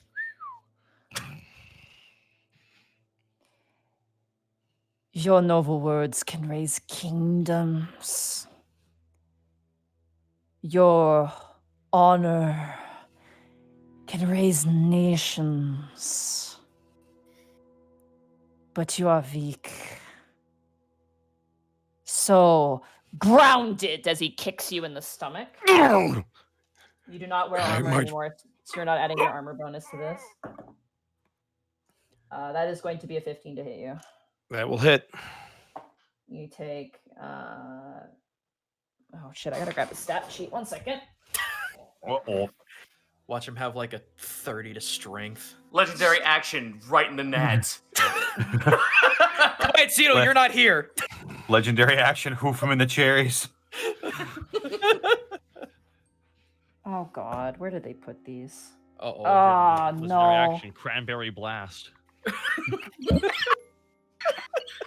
I'm sorry, that got me. I'm sorry. Oh no, this is an intense moment, and I'm just like genuinely, Bosco. That was chilling. I was like, No, that was fuck. fucking amazing, dude. Right. That's why you get cast professionally in shows. Like he's, every now and then. Always That's forget. why, that's why he books like 7 gigs a day. Yeah, it's true.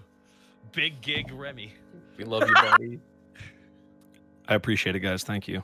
Yeah. You take 3 points of damage as he just Okay. kind of kicks you back. He doesn't hurt you, it just kind of throws you back.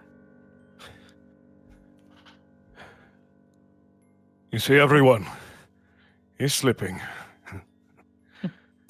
Oh, no, no, no, no, no. I have a full grasp.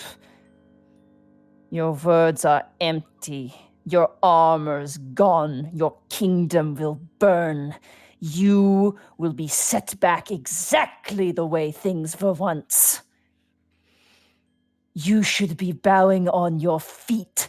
We were all gods once. And you knew your place. Don't act so high and mighty because you've had a few generations of freedom. That was a mistake.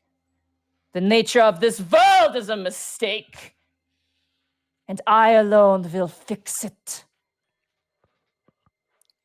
Whether by fire or ice, poison, acid, by any means necessary. Besides, what do you care? How long will you live for? A few years tops.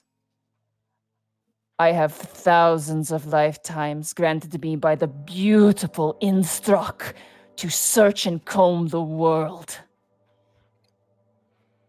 No, you don't.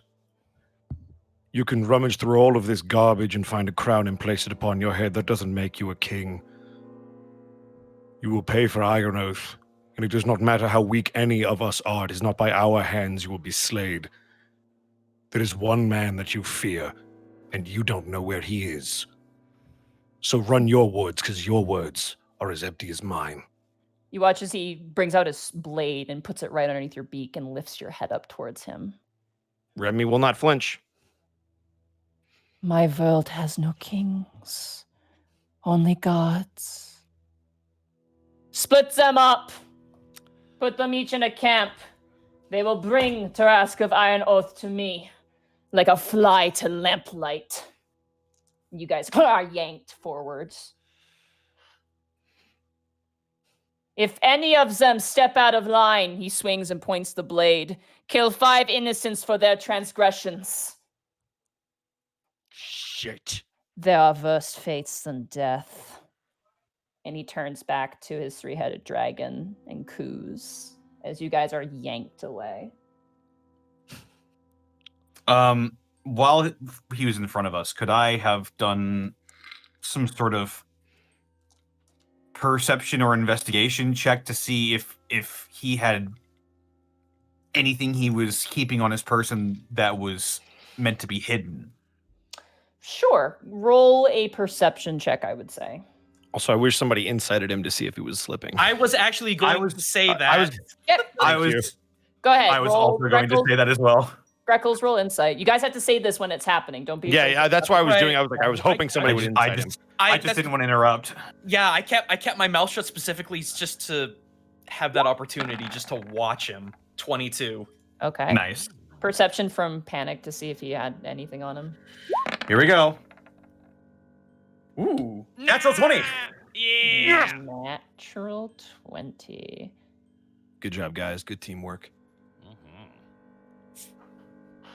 He doesn't have an item on him that you notice him being particularly fond of. The wings seem to be what he's particularly fond of. The way he carries himself. This is not a Dragonborn anymore. This is something else. Something more sinister. Was he trying to show them off or keep them hidden? He's showing them off. Okay. Is he like unfurling them and furling them back? Like Yeah. With my natural 20, could I try to discern any other sort of mutations that would differ from a normal black dragonborn? Sure, I'm going to say roll a religion with advantage because of the natural 20 from earlier. Here we go. Any second now. I believe in your roll 20. There you go. Good job, 23. You, when reading your book on tieflings and influences from demons and devils and gods and whatnot, certain things came about. Sometimes mutations would be slow, sometimes they would be fast, sometimes they would be instant, depending on the favor made. Based on what you've heard from Task, Darkus was just a Dragonborn. Back when Kriegerim had 1 head. But now Kriegerim has 2 more heads. Kriegerim? Have we heard that name before? No, Kriegerim is the 3-headed dragon. You would have heard this from Task. It's the one he wants to add the 2 heads to. That's the blue dragon who wiped out Iron Oath, and that's the 3-headed dragon that is sitting on top of this altar before you. That is Kriegerim. Oh. A set of Shit, wings, no. perhaps for 1 head. Something else for another, but you're not certain. At very least, you can't see it. Okay. All right. Well, I'll keep it to myself for now. You guys are dragged down the stairs. Abby, you kind of pop your head out of the pile of stuff eventually. Nice, finally. Meanwhile, Was there anything in that 22 insight? oh right, I'm so sorry, I completely It's neglected okay. that. No, he is in complete control. He is not Gotcha. scared. He is not afraid of anything. What you do get a sense of with that insight is this guy carries a lot of pride. Mm-hmm. A lot of pride. I think that was pretty obvious, but he, unlike what Remy is insinuating, he is not slipping. He's in full control of the situation. He is completely confident. There's no doubt in his mind, and he's being very patient. He doesn't seem impatient. He doesn't seem like, he seems assertive, but in a calm way. He's methodical. He's thinking very hard. He's not just, impulsive. He's not as impulsive as anyone you've ever seen before. Is it possible for me while I'm in this situation and can't really do much still to cast Healing Word on myself? No, you can cast Healing Word on yourself. No one seems to have noticed you. You're in a pile of stuff and you look at stuff. Okay, sweet. I'm gonna do that. I'm gonna cast Healing Word on third. Wait, is that where is it? I'll cast it on second level. Sorry, I'm cold right now. Yeah, me too. Get healed for 9, Abby. Yay! Ow, that hurt. Ouch, my non-existent bones. My mind circuitry. Yay. All right. Meanwhile, task. I'm alive. Hi. All right, let's go.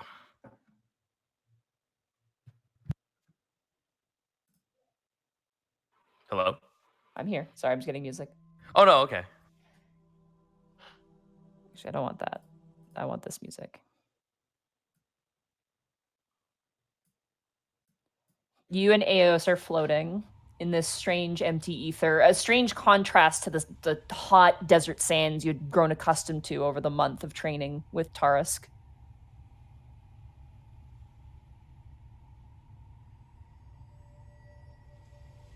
The space is lukewarm and still, and yet it rushes all around you. You can't help but feel a sense of unease that isn't your own. Something you want to share with me? This is not a certainty I ever knew of.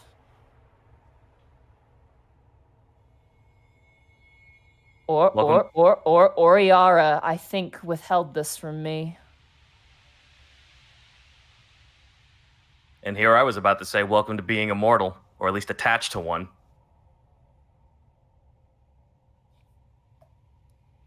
I suppose the question is now, what now?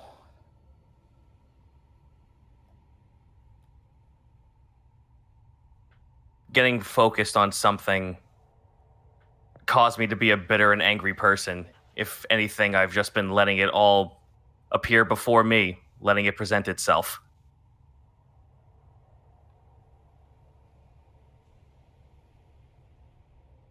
To go back on that now would squander everything we've just been through.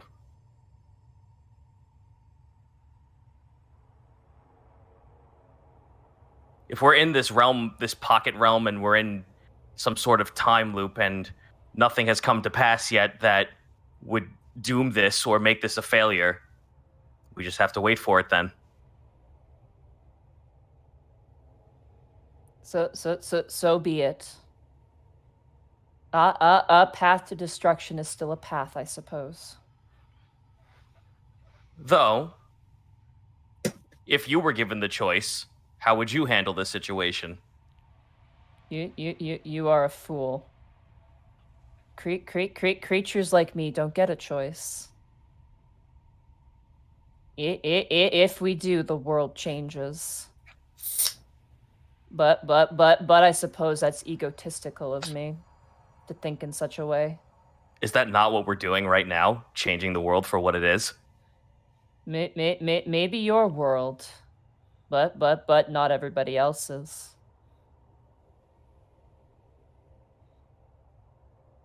All right, then, Omnipotent. How do you feel this outcome will take, then? You have just posed a question of uncertainty, and you're supposed to be a higher grade of being than me. I don't think that is so. I've never thought that is so. And that's why I like you more than any other god so far. It has always been that way for us when we were shattered. I suppose we understood then what it was like to be you, to be so lost. For finding a way. That's never ending for mortals. We don't know where we're going. All we know is that it inevitably leads to death. We don't even have that certainty. That's both a blessing and a curse, thinking about it. Mm. I'm You going to watch roll a it- perception check. Oh, I'm sorry. Absolutely, yeah, absolutely. Go ahead. 17. Okay, you don't see anything.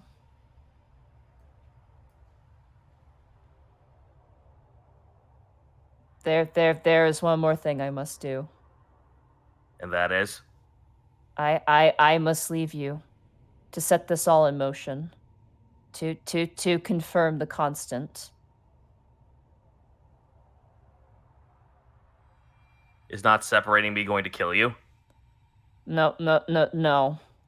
I still have much of my power. But by the time I return to you, Oriara would have taken, or will have taken, what majority of power I've had. I will no longer be able to manipulate time in the way I have. I will no longer have my physical form in your material realm. This is not my choice to make, but a choice that has to be made.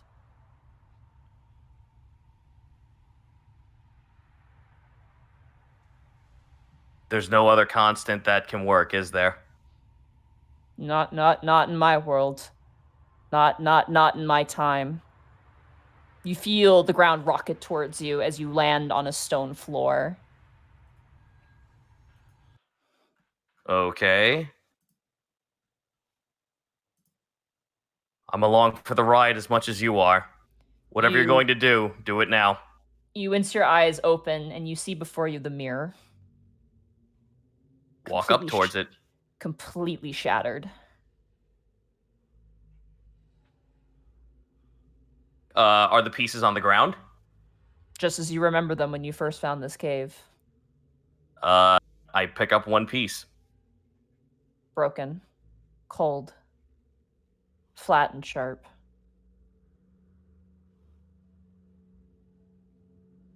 Do what must be done then, as I look at the broken mirror. You hear movement behind you.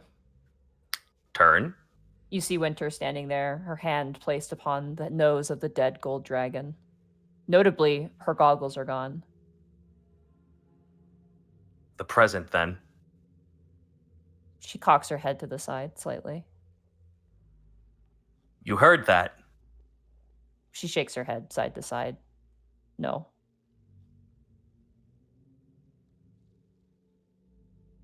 I look at the rest of the surroundings around me. The gold dragon is dead. Still, his eyes closed, the mouth closed. The cave is the way it was when you left. It's hard to notice any change if there has been any.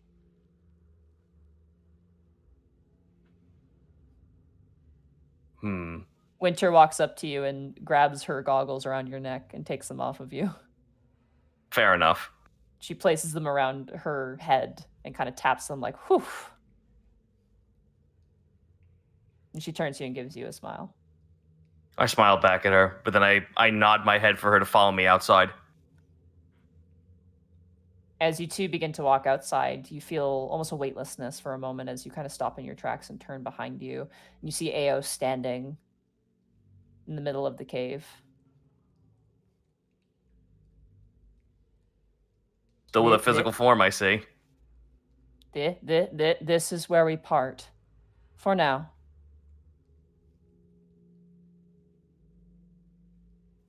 Well, I'm gonna at least take what Tarisk showed me to heart, and I know just the place to put that to good use.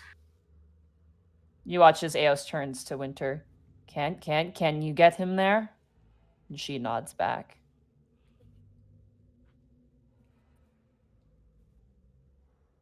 You watch as Eos takes a step backwards and vanishes from reality.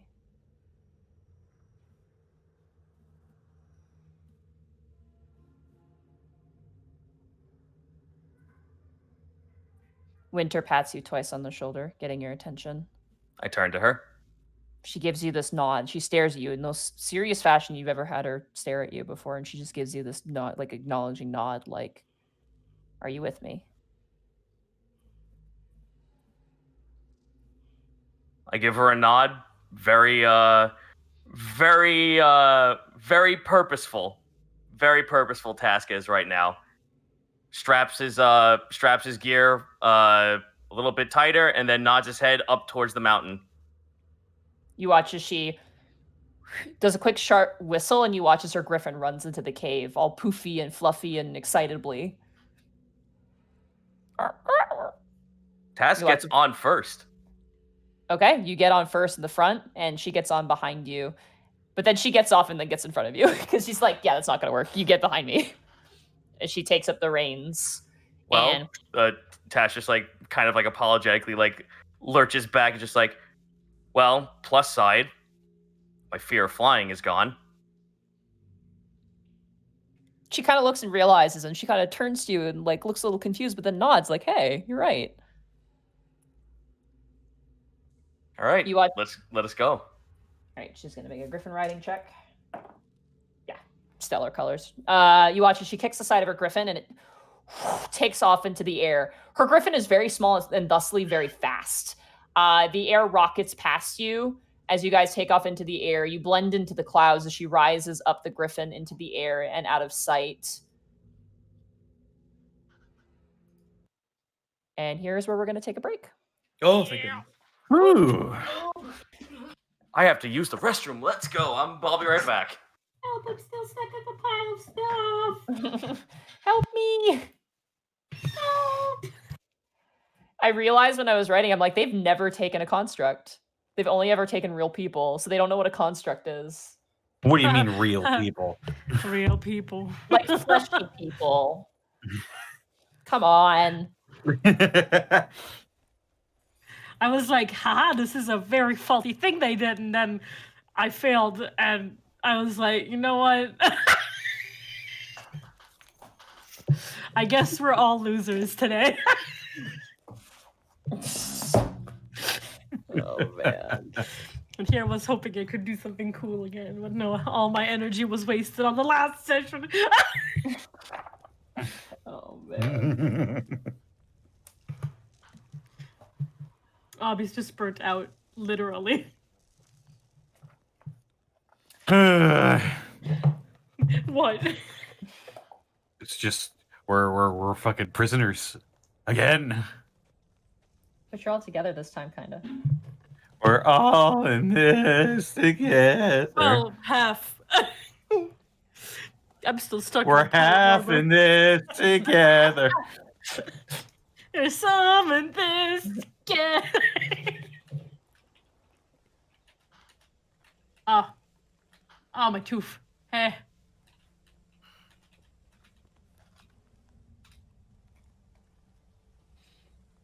I'm just gonna talk like this for a moment.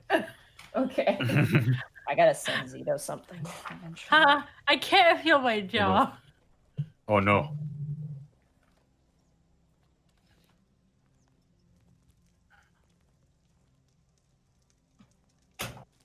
Yeah. I was on a video of it. God damn it, I'm an idiot.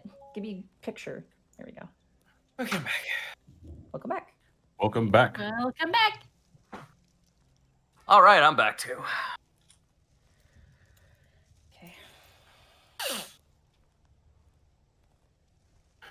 Yep, no. People are bullying me for saying tooth again. What? I'm sorry, I can't say the TH sound. Oh, Tooth. Teeth. whatever. Oh. Tooth is fine. Tooth. Okay. There we go. All right, I'm gonna grab something to eat, and I will be right back. Okay. Alrighty. Tooth, teeth, tooth, tef, tooth, tooth. Poof. I'm gonna try it actually. Tooth. There you go. Oh, is that? Yeah, that was it. Yeah, that was I hate it. I hate it. Quite frankly. I'm sorry. English apologizes to you, Shen. It better. It's stupid. We can't all be amazing Germans. Ow! I actually bit on my tooth. Ow! Don't do that. Oh no. Uh-huh. Well, they only did half of it, so I have to go back next week and do the rest of it. How do they? That makes no sense. Wait, they only did half the tooth? How does Yeah. that? What the fuck? Yeah, for Well, real. it's because the first time I went, they literally drilled into my tooth to get to the nerves, which Sure. hurt like a motherfucker. I've never cried so immediately before. Right. And they put in the medicine to kill it off. One side of it was killed off. The other side of the tooth is still alive. What you didn't realize that there was a secret hidden pocket root in there. Pocket root. Hidden tooth. Yeah, but they actually didn't want to remove the nerves today yet because they weren't dead fully. Torture. That's why. Well, That's why they go in and rip it out while you're still numb. They fucking they ripped that motherfucker out of the mouth. No, they let it. I don't know. It didn't hurt. It doesn't hurt as much as I'm making it out to be. It's just a little pull. It's they had to be really careful with me because I am super sensitive to pain. Right. Like, I am ultra sensitive to pain. So they probably only ripped out one nerve, and then they're gonna have you come back and rip out the second one, which fucking Yes. sucks because then that means that then you have to wait another 2 weeks to go back and actually get the proper thing fixed. Yes. Yeah. But it was really fine because they were like, oh yeah, we're gonna numb the shit out of your face. And then they went underneath like I explained earlier, and I couldn't feel anything afterwards. But then when they went back in, all I could hear was it. I was like, oh god. No, I mean that's what they did with me. They hit up 3 different nerves in my mouth with Novocaine, and then it all centralized in that one quarter of the mouth. I couldn't feel anything. Then But the thing is, they said to me that usually it should have worked immediately. The problem is my tooth was so surrounded by an how do you call it? like your gum or Yes, my gum was if it's like not infested. Fuck, what does that mean? If it's a wound. Did you have an abscess? Infection. I had an infection all around my nerve. Okay. Like it was really bad. That's what they told me. Was it like a Damn. bump kind of thing? Wait, what? Was it like a bump on your gum line? No, it was literally inside the tooth. It was probably the infection was inside where the nerve was. That's what happened to me. That's so weird. Well, to be all right. Well, here's the thing: is that when they did my tooth, Gaijin, did they like drain your tooth full of this like liquid to kill the rest of the inside, or? See, that's the thing, because I'm not sure. Because what they did is they numbed that area, then they cut into the top part, and then they just immediately started scraping No, they couldn't do that with me. Yeah, because that's what they did with me. I was like, all right, so you signed me up for the thing that knocks me out, right? Nah, we didn't do that. It'll just be faster this way. What did you say? Oh, it wasn't as bad. No, yeah, the thing is because it's just they're a smaller dentist, so they're actually not allowed to do that. See, they had to make me write paperwork for that. There has sometimes it depends. Like, They said if the numbing agent didn't work, they'd have to send me somewhere else. That makes sense. So your dentist wasn't well equipped with the medicine. It didn't have have either the bankroll or the paperwork to do it and not be liable. Yeah, but it's not that bad. I'm actually really, really relieved because the pain I was going through before it all started was so much worse than everything I'm going through right now. Yeah, that's what I did. Did it make like the tooth pain I had? Like I couldn't sleep. Like it when I laid my head down on the pillow, and it was just like no fuck. Yeah. Fuck. It Last hurt time that I had much. dental work done, I was in agony. I have this thing where my teeth are really good because genetic wise. Oh, good. Yeah. Yeah. I hate you. I hate you, Monty. I'm sorry. Oh, trust me. Kurt is pissed because he had to get braces for like 1,000 years, and then the doctor looked at me and went, "Nah, you're fine," and I'm like, "Sweet." For once, I would love a surgery. For once, I would love a surgery that does not affect my mouth in some way. Yeah. It's every freaking time. It is no. Here's the thing. There's a surgery I had. I'm not going to go into just details about what happens. It's called gum line surgery, and it is the worst fucking thing. That's what happens when part of your gum line is a little bit low. They find some extra flesh put strap on down there. Yeah. So anyways, everything's terrible and I hate it. Also, my wisdom teeth came in straight. It was really like all the dentists were like, ooh, because they were like, they were looking. But here's the thing. Here's the problem, though. Like they were like, "Wow, your wisdom teeth are coming in straight perfectly." The problem was my jaw was too small to accommodate more teeth. So they were like, you and your small mouth. They were literally like, "Oh, it would be really cool to see your wisdom teeth grow in. You could keep them." But they're like, "There's two reasons why. One, we need to get rid of was one is you don't have space in your mouth for these teeth, like on your jawline, and two, they're just gonna get covered by gums and just rot away anyway. So they're like, we're just gonna. Plus, when they were growing it was so annoying. Like it was so painful and frustrating. Because I could feel them like breaking through the gums, and so the dentist is like, "We'll just get rid of them." Nice thing was because they were coming in straight, they did all of them at the same time because there was no point in not doing that. So one is completely 90 degrees to the right, so I have to fucking deal with that now. Let me throw this out there too, because I know Chad is freaking out, being like, "Root canals, oh god." If you got a half decent dentist, I will say this: I actually fell asleep during my root canal. Wow, they did a good job. Yeah, man, I wish. It just basically felt like when they actually had the file going into my tooth, into my root system, it just literally felt like someone was softly poking at my tooth, and I actually got bored and fell asleep. That's what it was like for me as well today. It felt more like, because I don't know, it was really weird because after they finally injected like from the underside of my tooth, I couldn't feel anything anymore, and then they went in with a really fine needle, and all I heard was, and I was like, that's weird. Yeah. I'm gonna call out some bits and subs here. Sure. Quick. I was gonna say the worst thing for me in terms of like mouth wise, like I mean, obviously coming out of like anesthetics never fun, but like when I had my abdominal surgery, they put a tube down my throat, and I could tell they put a tube down my throat because when I woke up and tried to talk, it was like it was awful. Oh my. Anyway. Go ahead and read us. So I gotta tell my, because I have plenty of stories, but I'm gonna tell my most recent one.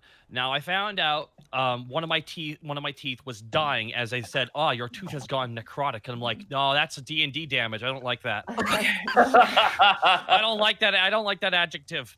I don't like that adjective being used to talk about something in my rotting life. flesh, except it's bone. It's quote unquote luxury bone. So something I chewed on broke my tooth in half. It was like a hairline fracture that went down the tooth below the gum line. So it slowly died. Now I'm going to tell you, when one of your nerve endings slowly dies, it's painful. It's painful. So I had to go get my tooth removed. So they're like, "All right, we can all right, so what we can do is we can drill open your tooth, pull the roots up, reconnect it all. It'll be about $1,700, or for $400, we'll yank the sucker out." Yank. $400. So I felt them put the vice on my tooth, and like I felt the dentist putting his foot up beside my headrest. Get out! He said, dude, it was like, okay, we're gonna feel a sharp jerking motion. You're gonna feel a pinch now. No, this is the best part of the story. It's one of my favorite fucking dentist stories. It'll never be topped. So I asked if I could play music. So I said, okay. So I just have my playlist going. So now when they were doing it, Freebird was starting up. And I kid you not, and it was so great. I was trying not to laugh while it was happening, because it was a mixture of terror and this is happening. You know when the part of Freebird when not you know when that starts, like when it drops for the next half of the song, that is when he started pulling and yanking back and forth. And it was, I don't want you to know, like, I'm never gonna have any dentistry thing ever be that perfect ever again in my life. And it's like everything else is gonna pale in comparison. It's just you something you would expect at a TV show. It was fucking funny. All right, sitcom levels of silly. Oh, dude, it's like an Always Sunny in Philadelphia moment. We need to get going, so hurry up. Skull J, Hellfang, Wolf, the Bagel, 07, Ebon Sky, Nefast the Fox, Kim U, Reaper. Oh, salute, Headshot, salute, Basil the Lovable, Vexicus X, Hellborn, Rider, Protoss 103, Keyblade, Forger, 96, Jovial Tanuki, thank you so much. Robe dropping an additional 10,000 bits right before the stream started. Behold, Tubbs and Remy combined. Bammy. Thank you, Perp. Ginger Crusader with the 500 bits, beginning the chaos. Now, how the guy was a pirate. How is it Oriara's realm doing? Oh, God. We never asked. Kai Reason with Gram. Scott is with Gram. Yeah, he lives with Gram. He lives there now. He actually lives in the basement.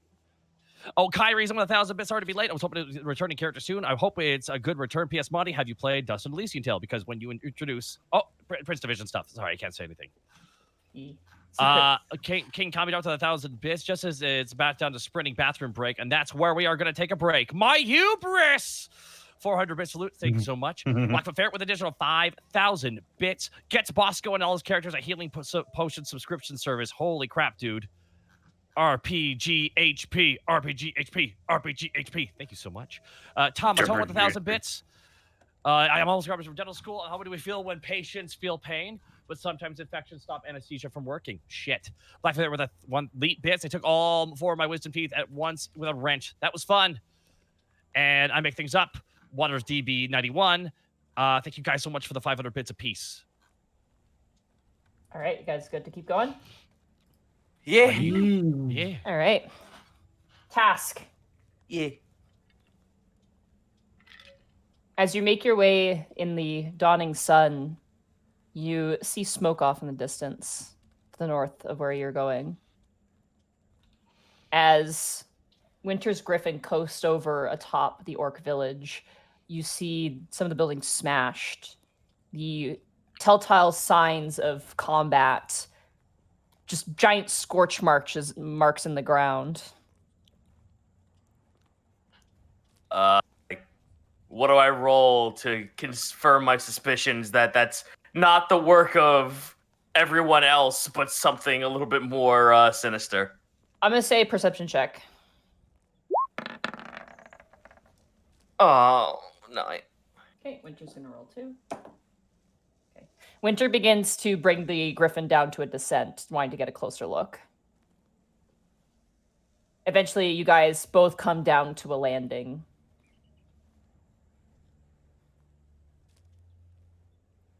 All right, well, let's I'm going to attempt to find anything that resembles that resembles the guys. Okay, roll a investigation check. 17. Okay. You make your way into the center of the orc village, and you see almost like a laid out pile of bodies, more or less, of what remains of certain bodies, half of which have been just burnt to cinders. One of which appears to be the orc chieftain who you remember talking to. And he has a giant, it looks like his head was decapitated. And you would recognize that sort of clean, brutal work anywhere from Borky. The giant scorch marks are a bit of a mystery, though. You don't know what that's about, and it's kind of extremely concerning. Yeah. All right. Well, Tass will just look at the body. Well, they've been here. You see Winter waving both of her arms in a distance away from you. Head over to where she's waving.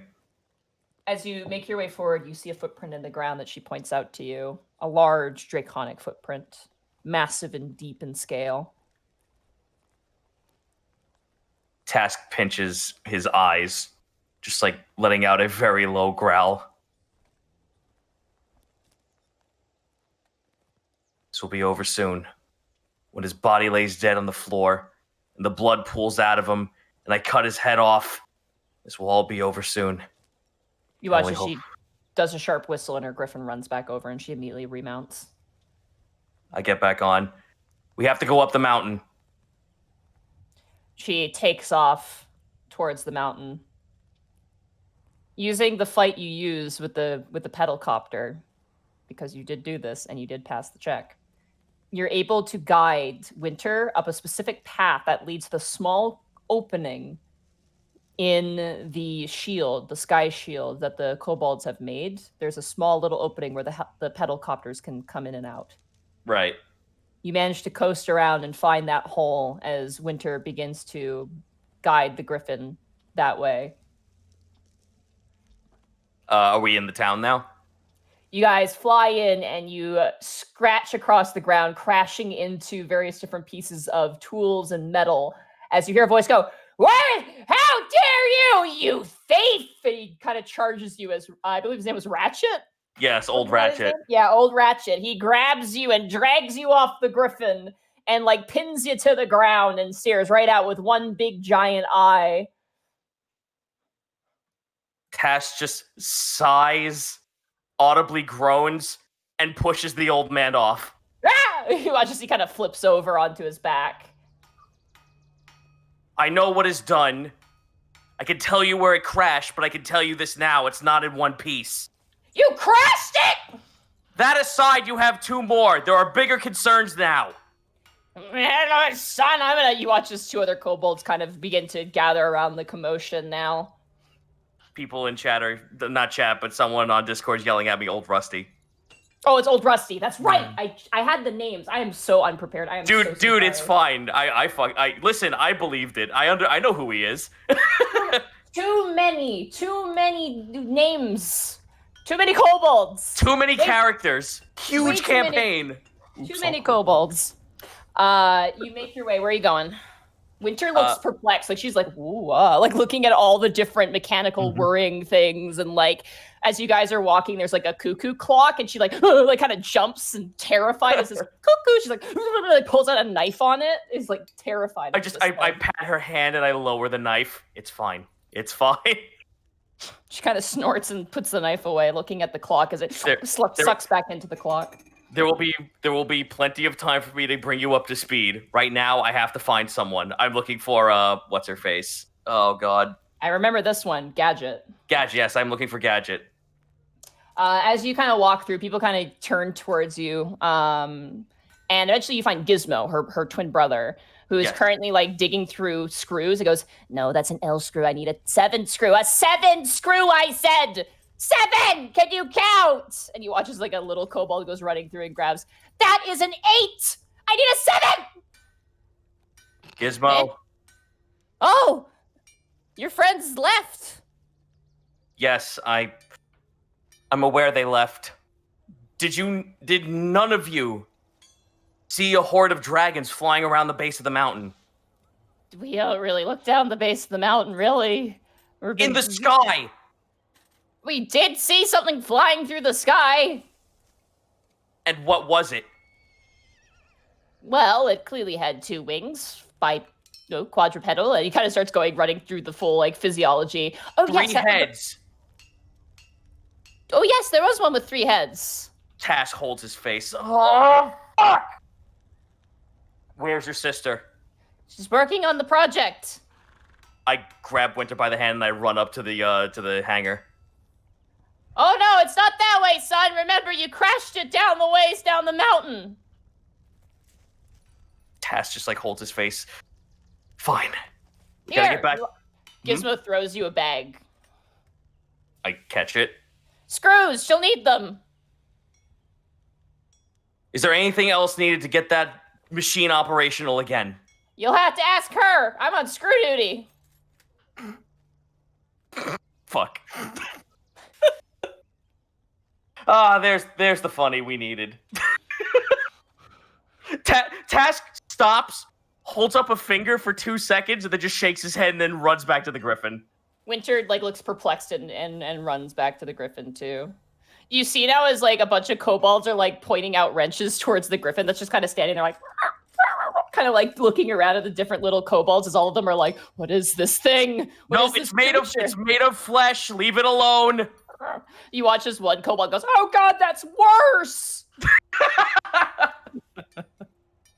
All right, I will navigate Winter to fly towards the crash site. All right, you guys see currently an absolute cavalcade of about, I'm going to say 20 kobolds currently working on the giant dragon. How does it look in comparison to when I crashed it? The wings have been fixed. It's kind of up on scaffolding now. That's what they've had to do to try and get into kind of the stomach portion and different parts of it. It works. It'd be definitely a lot easier if it was hanging from a hanger, but they're making it work. Okay. I fly down towards the site and I look to any kobold who's around. I guess all of them are going to see this griffin fly down and they're all going to be perplexed about that. Yeah, people kind of scream and run away when the griffin lands on the ground and lets you 2 off. Oh, please, Tash just says out loud, where is Gadget? You watch as you see her holding a giant blueprint, and she kind of turns and looks towards you and folds up the blueprint and goes, hey! And she runs over. You're back. I hand her the screws. You saw a 3-headed dragon fly by, yes? Yeah, we did. He's here. He was looking for us. He probably took everyone else. Is this thing operational? We're having an issue with the power source right now. I asked her to show us inside. What is Winter looking at right now? Winter's just like waving to the other kobolds. The other kobolds are like, huh? Like looking at her and kind of like following her. It's weird because they look almost like, besides the ears being like, because like these kobolds are technically white. They're not really silver. They're silver because a lot of them have prosthetics or attachments that make them look silver. These kobolds are in fact white. Their ears are longer though, and their faces are longer, a lot like you, not like Winter. So Winter kind of looks like a weird mutant to them in a weird way. Aw. Winter, whatever you do, don't let them come at you with gadgets. They will want to rip off one of your body parts and put on a new attachment. You watch as her face turns like a certain shade of blue around the eyes, like, whoa, like scared, like, oh, jeez. Gadget kind of brings you over, and she lifts up one of the big, giant kind of front center parts, and there's a lot of armor to this thing. And you currently see where there used to be like almost like a sort of like honeycomb kind of cage. And it's just dormant. It's not moving. Is it the system that Abby showed me before? No, this is different. This is like kind of like a power supply or where a battery would be inserted. This is at the front chest of this construct. Okay. So how do we get this operational then? We're trying out different power sources. We're tried out well, I mean, you've seen what I had. We've tried. You didn't try the chicken, did you? We tried the chicken. The chicken blew a couple fuses, so we're not using the chicken. We've tried lemons. We've tried potatoes. We've tried tiny little water wheels. We've tried the hamster as well. And we've tried matcho conduits. Tass looks over at Gadget. Can someone fit in there? It's not for people. It's a power conduit. Anything that goes in there is used. It's like a fuel supply. We wanted a consistent fuel supply because powering something this big, and she kind of reaches up, and that needs a lot of power. And I would like to investigate it. Sure, absolutely. As you kind of go thumbing around, go ahead and roll an investigation check. 11. Look, if you were like, I don't know, like something that could live for forever, then yeah, maybe. But unfortunately, this requires a substantial source. You begin to hear a commotion off to a distance. Turn to it. You see a bunch of kobolds scrambling, silver kobolds scrambling. What? Gadget! Yes, that's me. What? He's here. What? What are you talking about? Robold, he's here. And you see now as the kobolds are following behind the tall, almost 6 foot tall robot kobold that you remember meeting on the mountain. I go back out to greet him. You run up to him, a Gadget, like immediately. Every single kobold falls to their knees, like, oh, like onto their hands and knees. And you watch as Robold turns back and goes, so it seems that you have made your way back. A lot has happened since I've been gone. Looks like you are back just in time. Huh. That's cute. Apparently this thing needs a power source. I have been made aware by Oriara's will. Are you here to help us then? I am here to provide. For thousands of years, I lay dormant at the top of the peak of the mountain of repetition.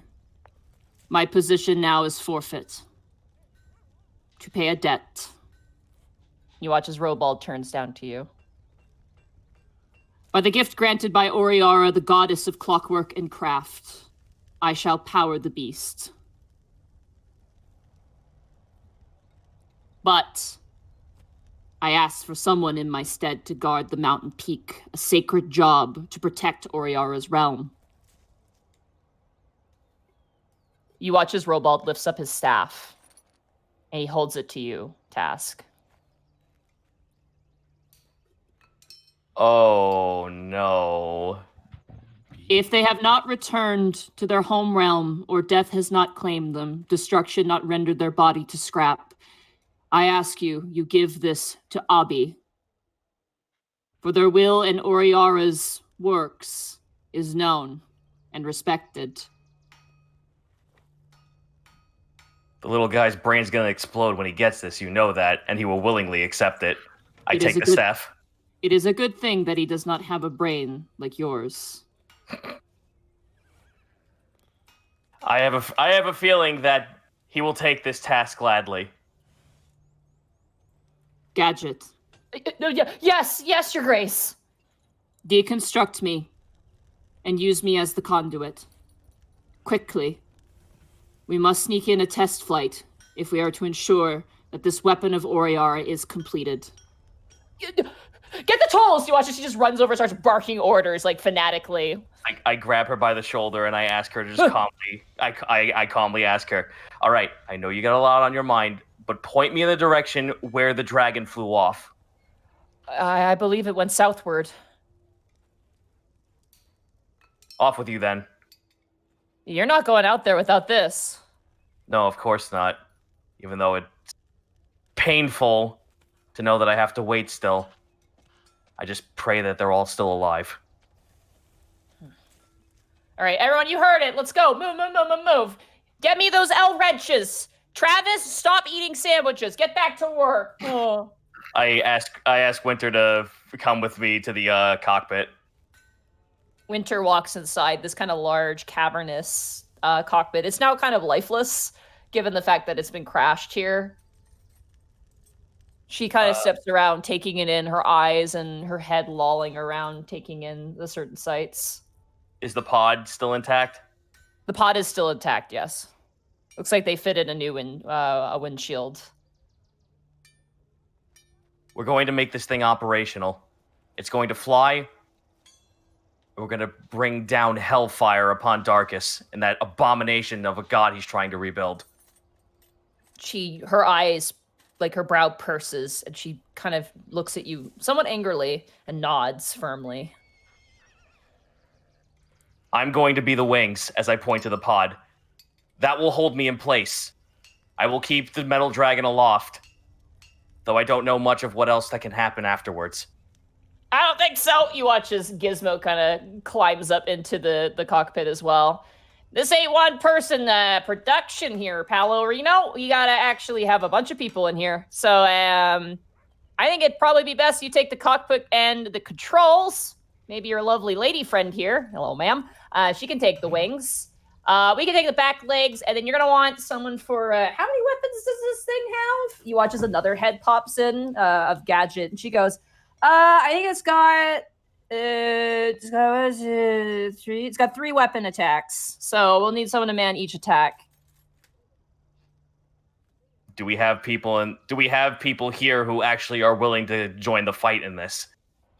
Me and my brother, you kidding me? Flying the best machine we've ever made? We miss it for the world. But we're gonna need a third. Look over at Winter.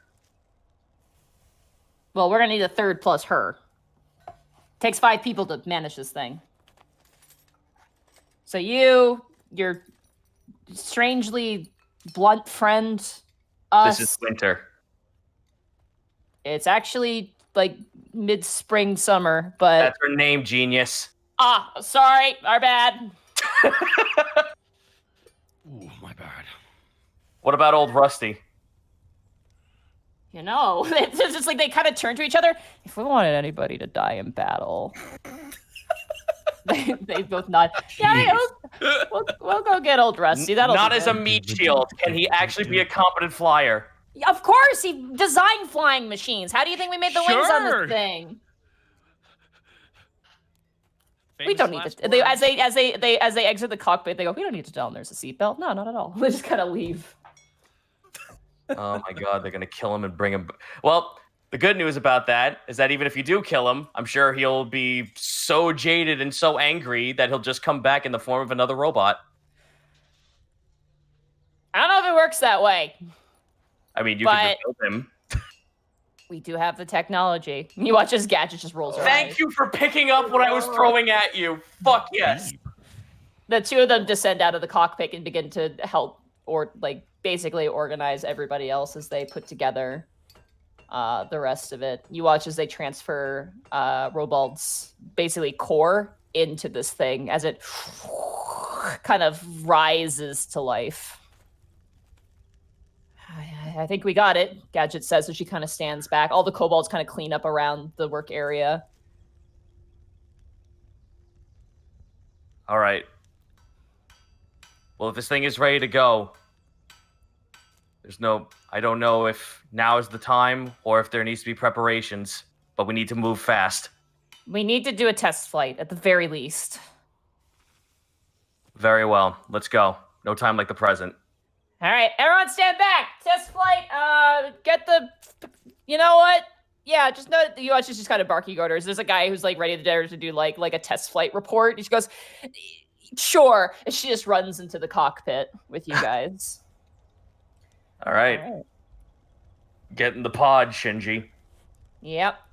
Winter takes one of the side areas and takes up the wings, and she's getting explained the mechanics of the wings by Gadget.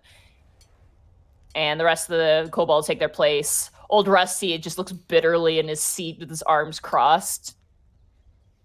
I stop right behind him. I tap him on the shoulder. What?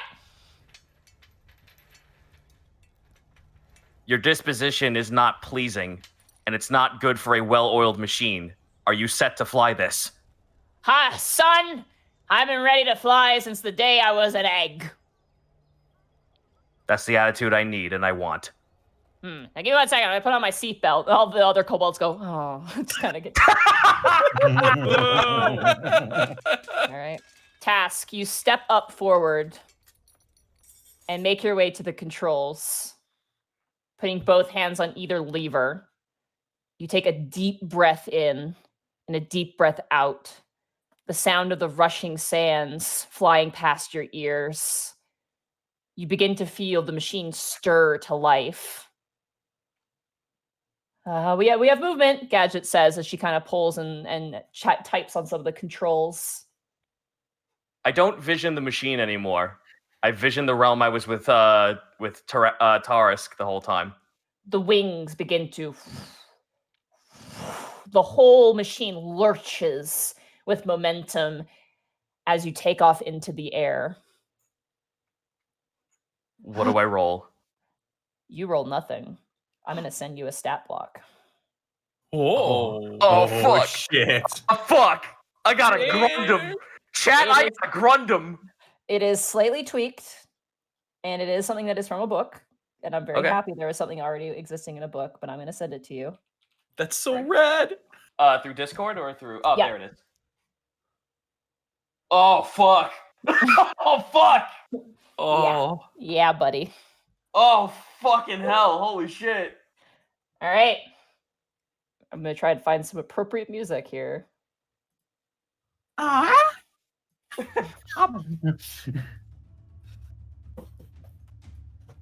right, you're taking off into the air. As you begin to fly upwards, you look down and you can see the peak of the mountain and all the kobolds, about 100 kobolds, like screaming and throwing their like little metallic goggles up into the air and cheering and hugging each other.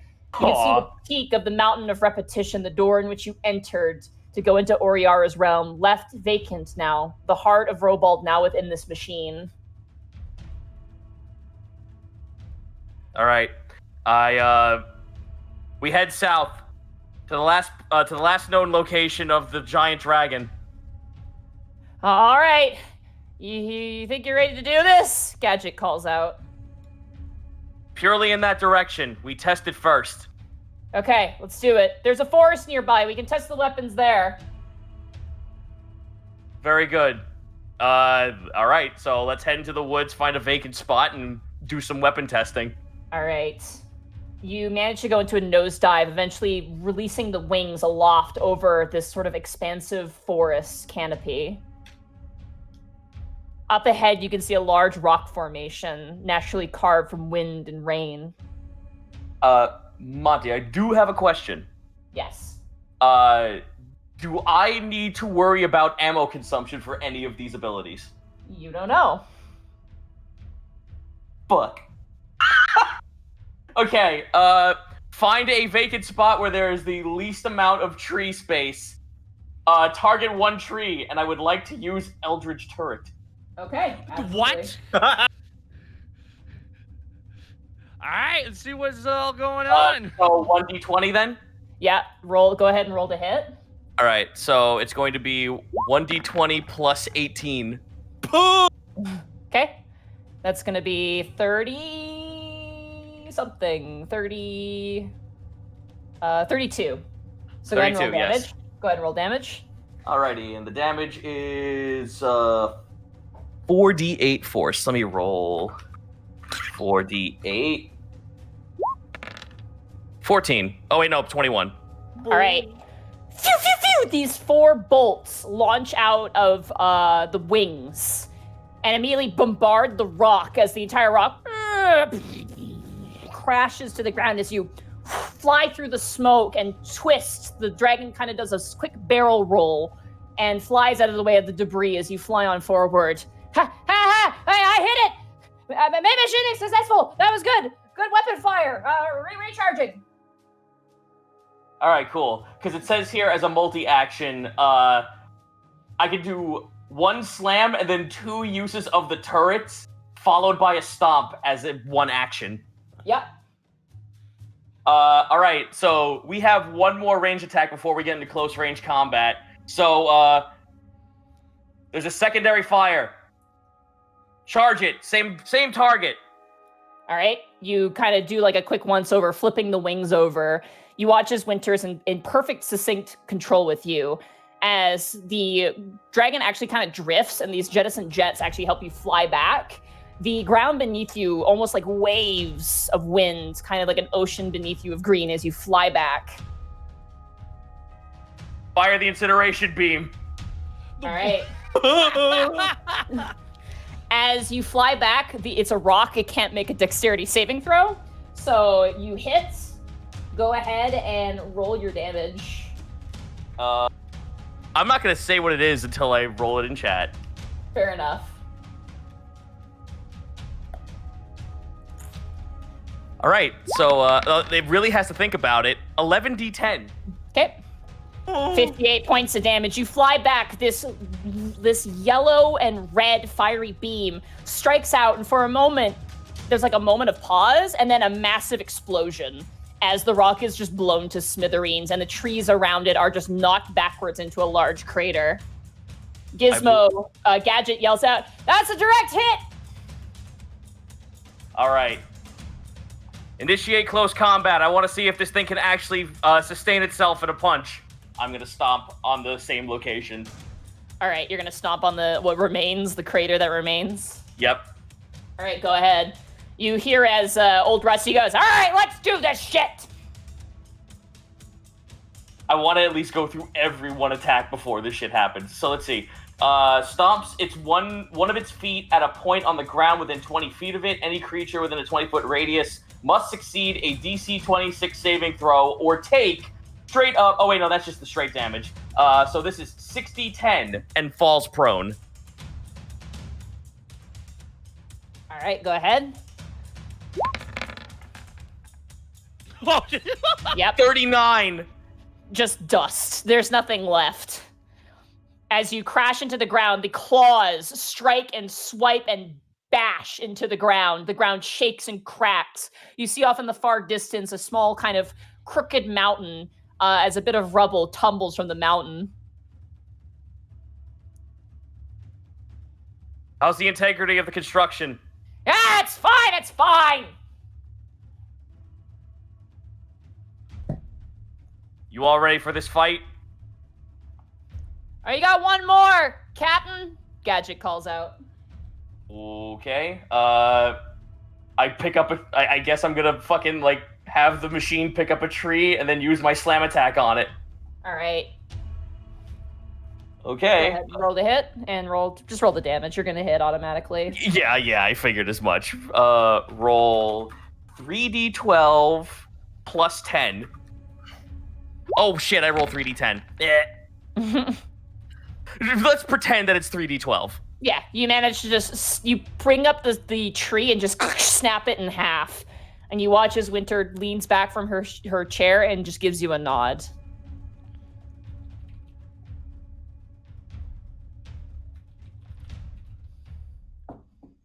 Who's ready to kill a false god today?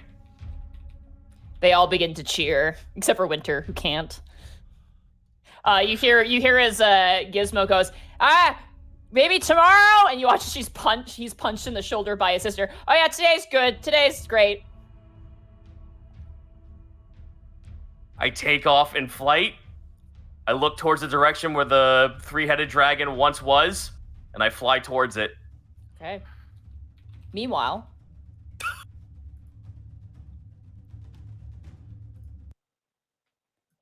the rest of you guys, for the sake of timing, this occurred the day after you guys arrived in the camp. So, you guys are still in the camp. You've all been split apart.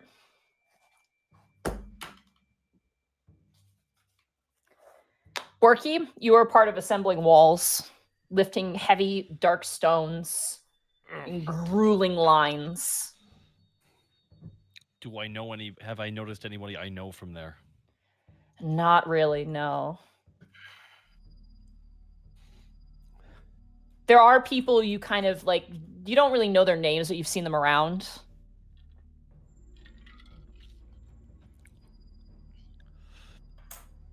If Borky tried to sing a working song, would he get in trouble for that? You don't know. Borky heard that threat of killing 5 people. That really fucked me up when I heard that. I'm like, shit, okay. Okay, Borky's just going to keep working silently and looking just to see how many people are watching them build the wall. Okay. As you are kind of going about the line, there's probably about 20 half-dragons currently watching you. And there's countless other just dragons just idly looking about. How high are we building this wall? Very high. It's probably about, I'm going to say, like, starting 60 feet high. Okay.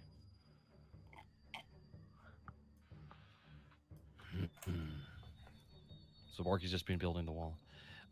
This black stone, is it obsidian or is it just regular rocks? It's regular rock that has been scorched. Okay. So other people building the wall with me, is it most of the strong orcs? Yeah, it's mostly strong orcs. It's your humans, some Goliaths from Alabasta, even some dwarves, some hardier, heavier dwarves, humans, and like lizard folk and various others. Borky's gonna try something.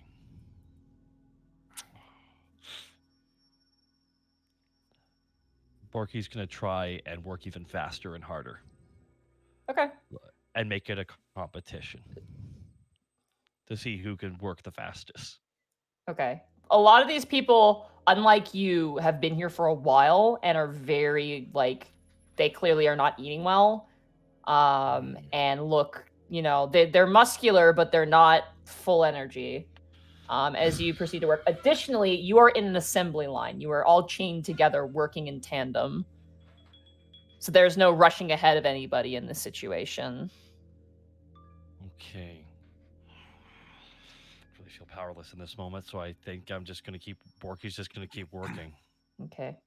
As you move, one of the orcs up ahead drops the stone, and you watch as one of the half-dragons brings out a whip and just starts whipping him until he picks the stone up again and scuffles forward with it. A lot of these Dragonborn and dragons speak in Draconic most of the time. They do speak in Common on occasion, but most of the time they're speaking in fluent Draconic. Now, are people allowed to talk to each other? You do people kind of like hushing whisper talking to each other. If they talk too loud or they're caught talking for too long, they're whipped. Borky anyone who talks or goads the guards usually are snapped up by a dragon. Like they don't even get a moment to like wow. beg for forgiveness.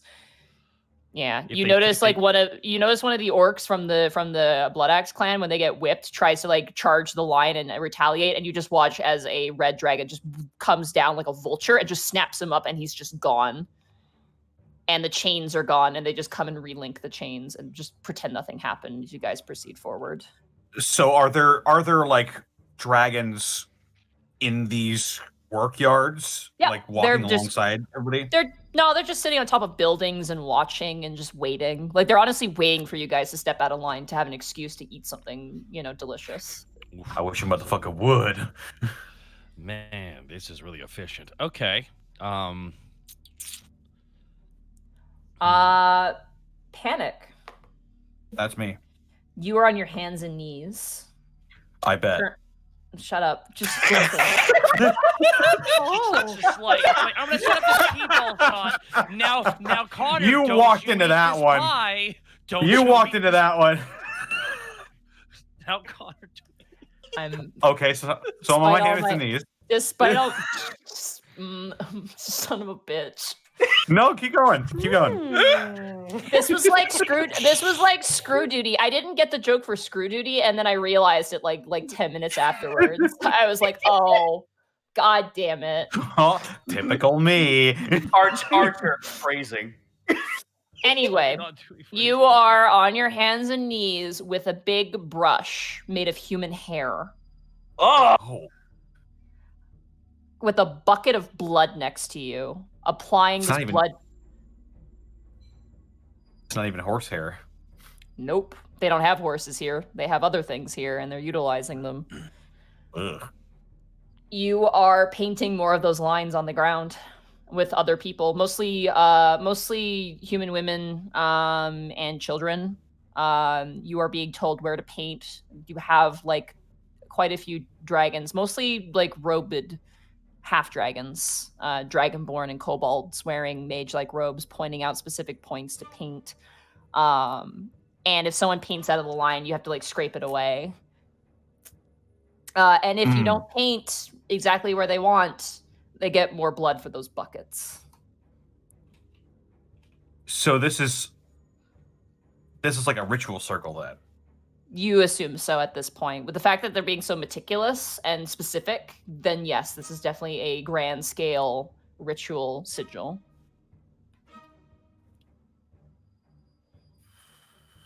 Okay. So I have my brush. I have my. I'm just trying to think of. And I have my. I have these manacles and a collar around my neck. Yeah. Could I just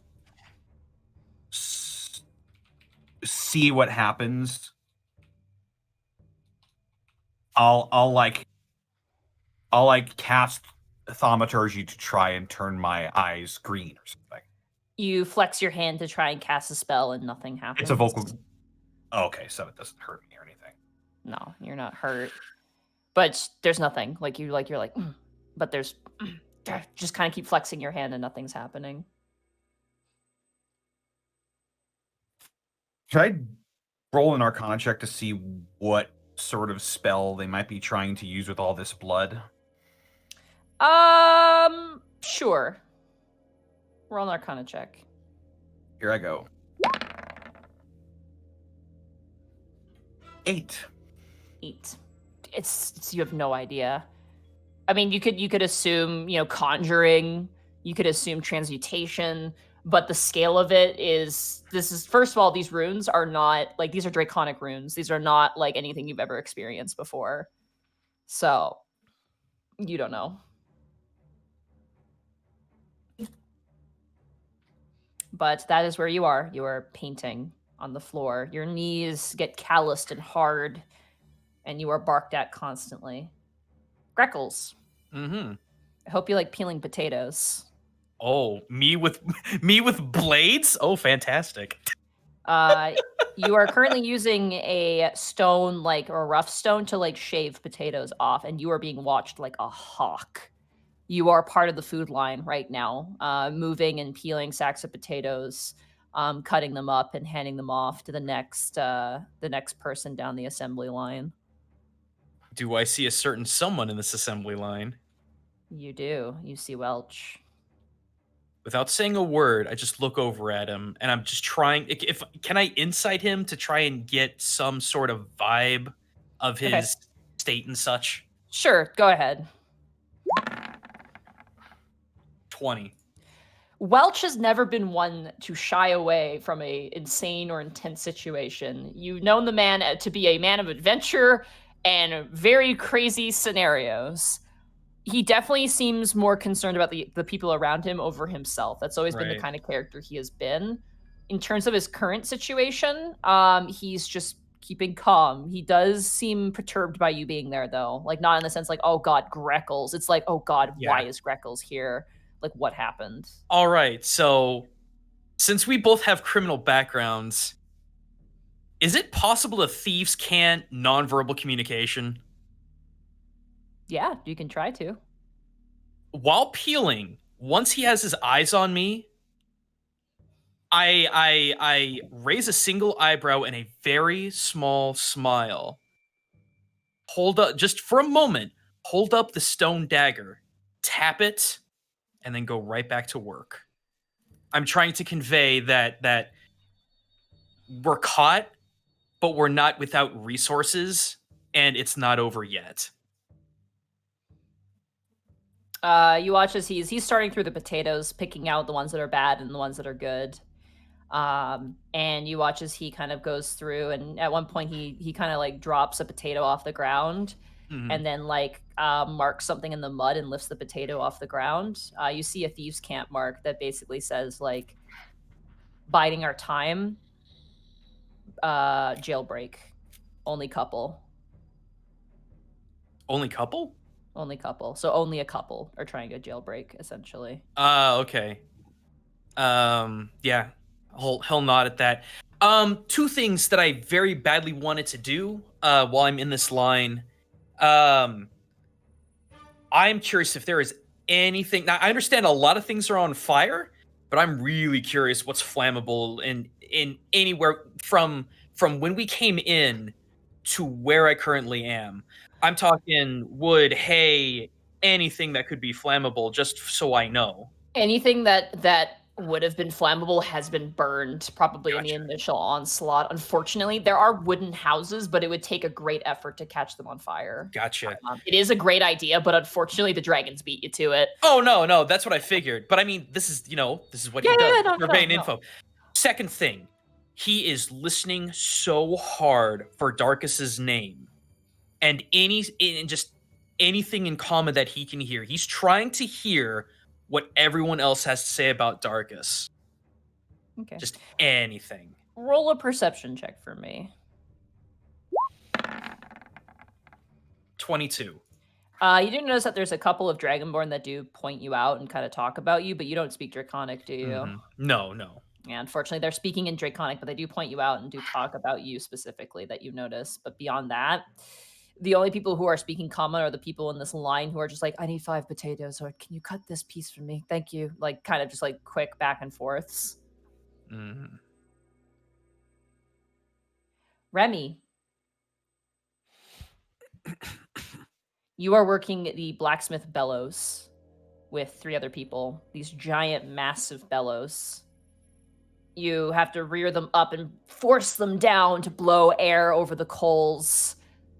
You are between a pretty muscular young human man, and a very large orc man with kind of like a beard kind of going on. It's strange as you kind of force the bellows down.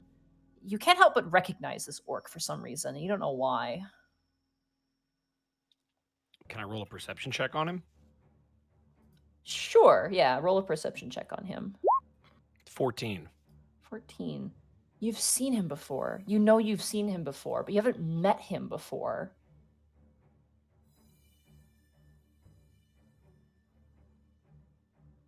You're trying to think really, really hard.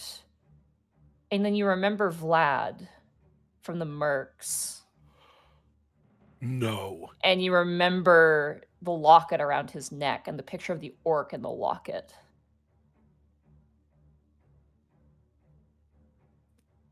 Oh, fuck. You watch as he brings down the bellow and turns to you and goes, "What are you staring at?" As he lifts up the bellows again. Sir, if I may ask, what is your name? Omrog. He brings down the bellows again. Did that jog his memory? Yeah, that's the name of Vladimir's husband. Okay. Yep.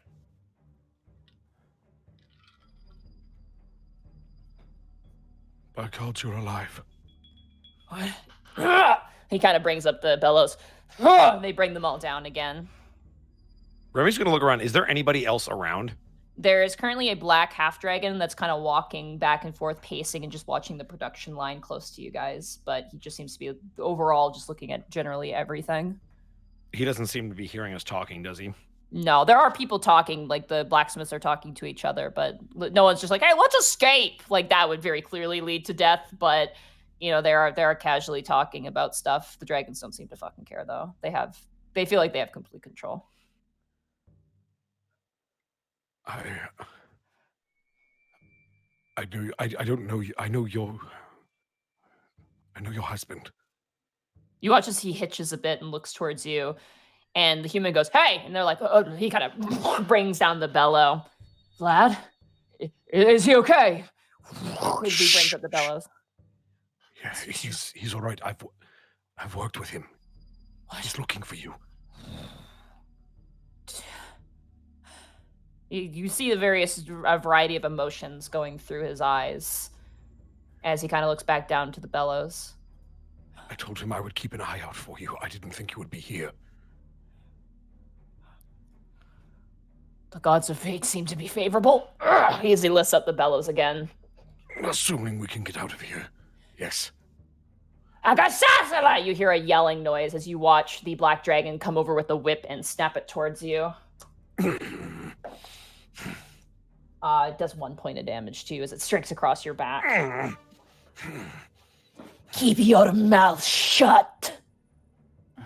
He turns back and goes back to his watchfulness. Hobby, Yeet. what are you doing, buddy? I'm still trying to get out of that pile. All right. You are currently sitting on top of the largest dragon horde you've ever seen in your life, because it's the only dragon horde you've ever seen in your life. Oh boy. Yeah. Are any can from where I'm sitting, can I see anybody staring at me? Roll a perception check. Oh fuck yeah. Wait, where's my perception? There it is. That is an 8. As you are looking around, the altar is notably vacant of Darkus, who you don't even know who that is anyway. But Yeah. there is that giant 3-headed dragon perched above, and you notice one of the heads, the green head, is just kind of looking at you, but it's like glazed over. It's not completely there. Okay. I'm gonna start climbing down. Okay, But down the like- horde. But like on the other side from where that head is watching. Okay, yeah, fair enough. You just kind of like do do do do do do do do do do. Yep. As you descend down, you kind of roll over like family lockets and heirlooms, swords and shields and armors. You do. I'm gonna randomly roll for something because this could be kind of fun. Ooh. You do find Borky's sword as you're kind of rolling down this bright blue blade that kind of Oh. sticks out from the rest. I'm gonna try and pull it out. Okay, And roll- take it. Roll an athletics check to pull it out. Oh god, no! Oh He's wait, strong. actually, please roll 20. Motherfucker! Fine, that's enough. You like Oh, grab good. onto the hilt and you like pull it and you kind of like, and you watch as it comes out. You're like, great, and then it kind of creates this domino effect where a bunch of stuff slides along Oh! with it, and you kind of tumble back. But you have Borky's sword. It is very big. It is Yeah. much bigger than you are, but you have it, and you can like tie it to your back if you wish to. I will do that, yes. Okay. Or I can maybe like attach it somewhere. I don't know. My body's flexible.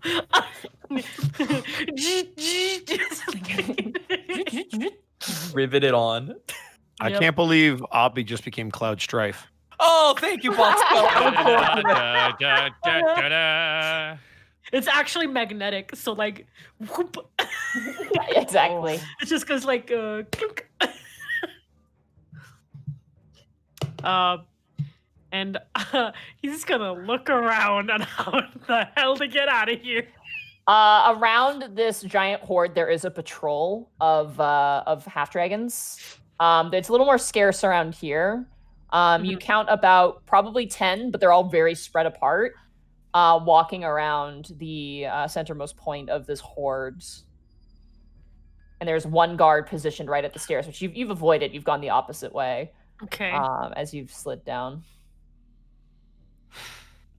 This is tough because he can't really engage anything, or like, there's gonna be problems. Oh, this is frustratingly hard for someone who doesn't know where the hell they are. Something I wanted to ask: when Obby grabbed a hold of the hilt, no reaction from Ronfault? No, nothing. Okay, all right. Can I see if, from where I'm standing, if there's anything else in the pile that seems familiar from the group? Sure. Roll another investigation check. Okay. That is, oh my god, I'm gonna fucking cry. A 7. I swear. To be fair, int is not your strongest stat. No. I feel your pain. As you dig through, you don't find anything else. You just there's a lot of stuff here. Damn it. This is so embarrassing. You say with your woolen overalls and your sword that's way too big. I really am constrained. You just need suspenders. That's what that's what Obby's wearing. Oh yeah, that's actually overalls. fair. Yeah. Overalls, right? They're wearing like Mario overalls. Yeah. Yeah. Okay, I'm gonna try and sneak and find the others then. Okay. Go ahead and roll a stealth check for me. Oh no! I will kill myself. Oh, you just 9. might. As you kind of slide down the pile, not so gracefully, and do like when kids like roll down a hill on their side, like kind of spinning. You do so down the pile of treasures until eventually you're stopped by a foot, and looking down at you is a green half dragon, armed to the teeth in black plate armor. Obviously, immediately gonna act like he's not activated. Okay. Just You're act gonna like you fell over. You're gonna play dead? Yeah. Go limp. All right. He's gonna investigate you. Roll a deception. Okay. Oh boy. Please, game. Motherfucker! Oh god. I really Roll 20. wish Roll20 would go suck a dick. He rolled a 7, so you're Oh my god. You watch as he kind of like kicks you over, like just kind of flips you over onto your stomach and just kind of looks at you. And you watch as he kind of calls out to his buddy, whose name I'm gonna grab right now. 1 second. Hey, Pogranix! Hey man, come over here. You watch as a black half dragon walks over and goes, "There's some kind of like tiny dragon or something."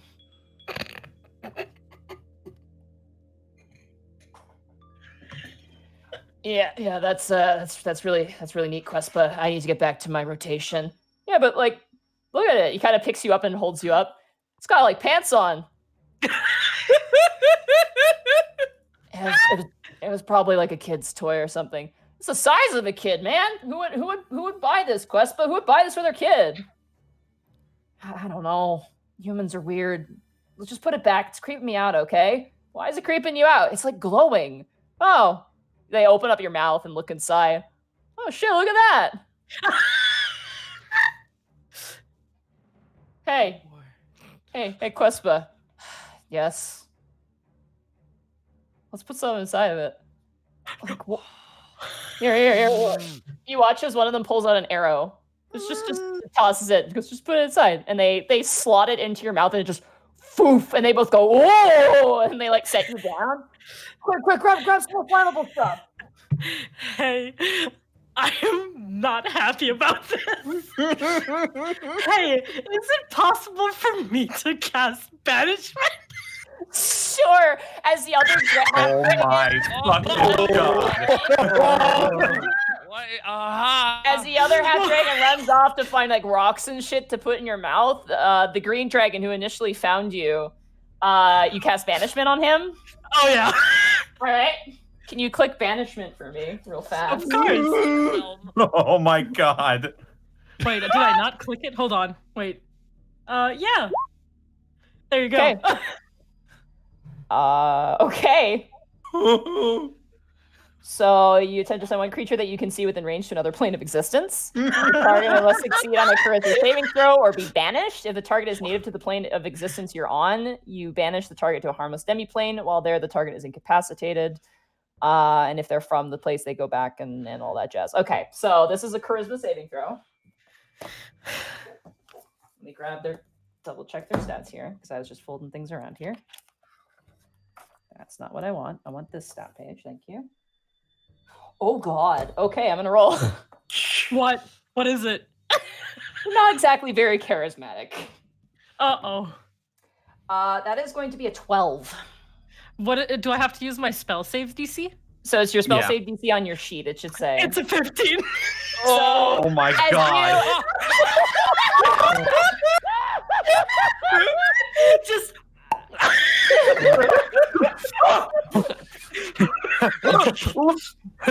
Hey, look at this stupid fucking duh.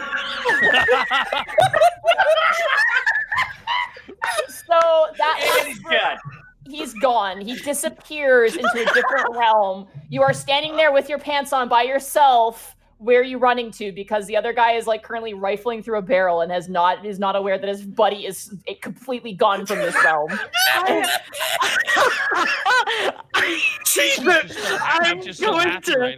I'm going to run like away and around the pile. Okay, you run. You're like, are you running around the path that's around the pile, or are you just gonna like? Yeah, I'm gonna just stay there. Okay. As you run around the pile, you watch as a red dragonborn, half dragon now, is like making his rotation around towards your direction as you're running towards him. You're like, oh, you stop. He hasn't noticed you yet.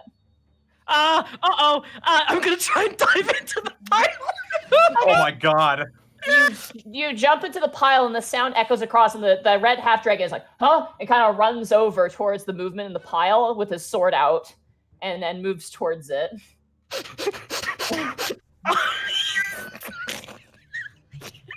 Abby's gonna wait. Hey, Oh, no. I heard something. God. Roll a stealth check for me. Whose footprints are these? My god. Here we go again. Oh no. Where's my stealth? Oh fuck. This is the best. Oh. Fuck a cock, roll 20. I swear to God.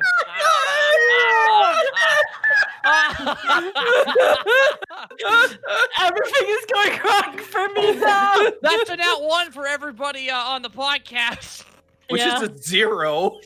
I'm sorry, but I can only explain what happens through a GIF because it's the best way to explain what happened. I have to find it. Oh, Give me it's one the second. it's the Hokuto no Ken one, isn't it? It's where he's hiding in the hay barrel. Yeah. I can't find one though. It's not like it's just all edits. Fuck me. Quick, But it is change the that. channel. It's where he's like this guy puts his hand into the horde and eventually reveals you, Abby, as you stare right back at him. He goes, huh? Abby's immediately gonna cast blindness deafness on the student. Oh my God. This is wacky. the wacky adventures of Abe. Oh no! This is Metal Gear. This is the protector of Oriara's realm, ladies and gentlemen. Abby just looks at the camera. This is what I call a pro gamer move. Poggers. Can you click on blindness, deafness, and what do I need to roll? Pobbers. No, it's Constitution saving throw. Okay, they're a little more constituty. Fucking pulls up Bobby by the foot, and he's doing the Poggers face, and he goes blind and deaf. Yeah, there you go. So he rolled an 8 with his bonus. No. God. Oh my God. So what do you So want you him can't to do? hide, but they can't save. I want him to go blind. Okay, you watch as he looks at you, and it's like, hey, and you watch as the eyes, like his entire eyeball just turns black, like this like liquid black ink just kind of runs over his eyes. And he's like, and he kind of like staggers around and falls to the ground. His sword lands on the ground as he kind of claws at his face. What do you do? I'm going to immediately bolt for it. Okay, where are you going? Oh man, where am I going? I'm gonna search wherever there is nobody.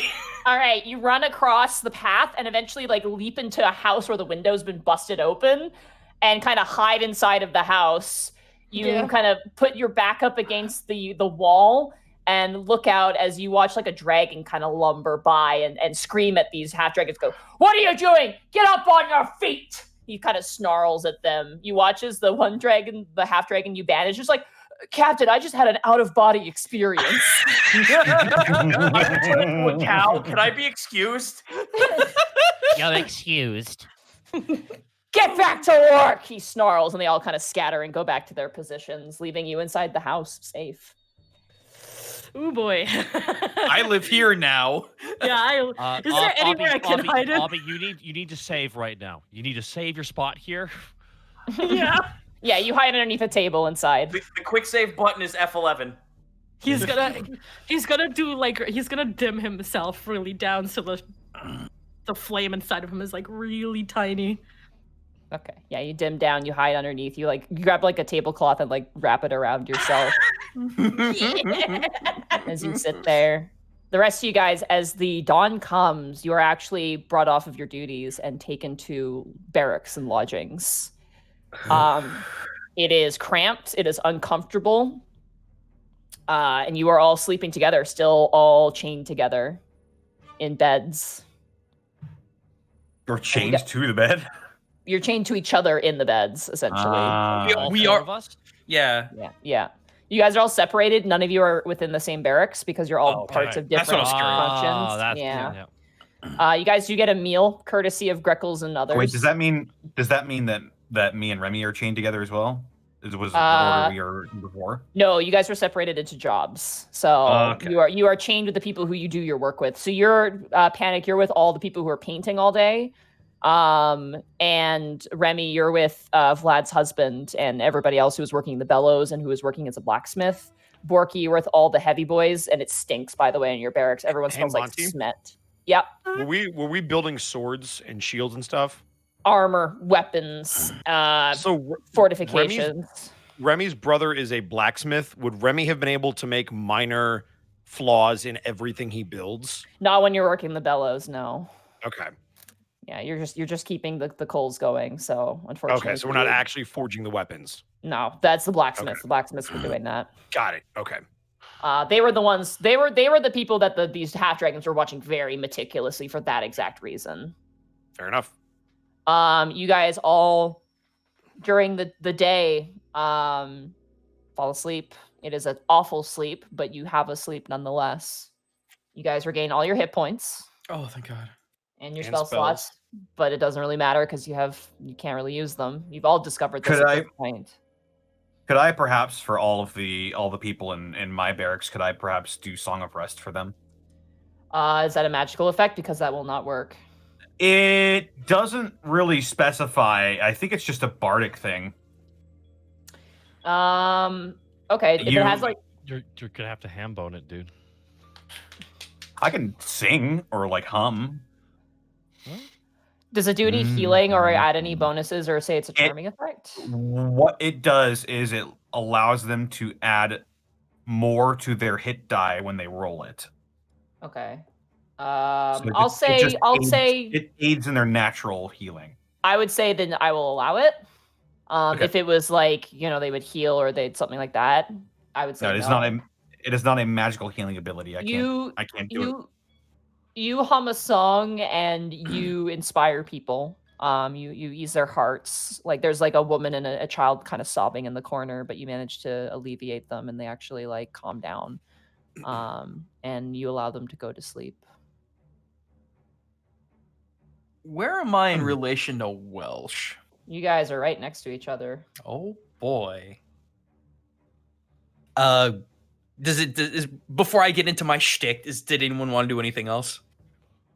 I was going to talk to Vlad's husband real quick, but I can go after Go for it. No. You do that. Oh, all right. I'm going to find him in our barracks. Assuming he's not sleeping. Yeah, he's right next to you because you guys were both working the bellows. He's kind of lying on his back. His arms are kind of like resting on his chest as he's looking up at the barracks above you guys.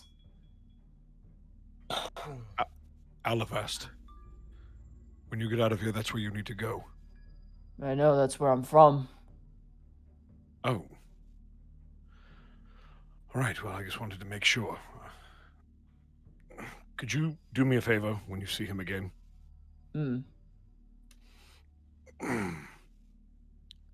Tell him to keep an eye on the boys if I don't make it back. Can you do me a favor? No, because you're going to make it out of here. Can you do me a favor? He gets kind of firm with you. Sure. If I don't make it back, you tell him I love him, all right? Of course. He kind of lays back on the bed. Now quiet down your voice. The dragons are on the roof. Remy will nod and put his head on the pillow. There's no pillow. It's Remy just put like his head on the fucking grate or whatever. it's just for you. It's just dirt, and then above that is like stone. It's awful. Yep. Greckles. You're in like a barn. There's like a dead, rotted horse carcass in the corner of the room, stinking up the place. Mon, are you ready for a whole bunch of thieves can't talk? Yeah, we'll just assume that's what you're doing while you have this conversation. Oh heavens, yes, because it's going to be. I'm hoping you catch on what I'm putting down. So You're like Morse coding back and forth. It's never Roger Knife kill a man, Skipper. A lot of this conversation is going to rely on context. So, so he's right next to me, right? Yeah, he's like laying right next to you, but he's ignoring you. He's been ignoring you like every time you guys run into each other. He pretends that he doesn't know you. Right. He just looks straight forward, and in the quietest hush whisper, "How many?"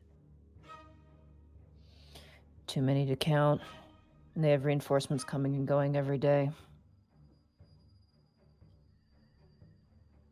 The biggest threat are the 3 big dragons, 2 ancients, and then the 3-headed one.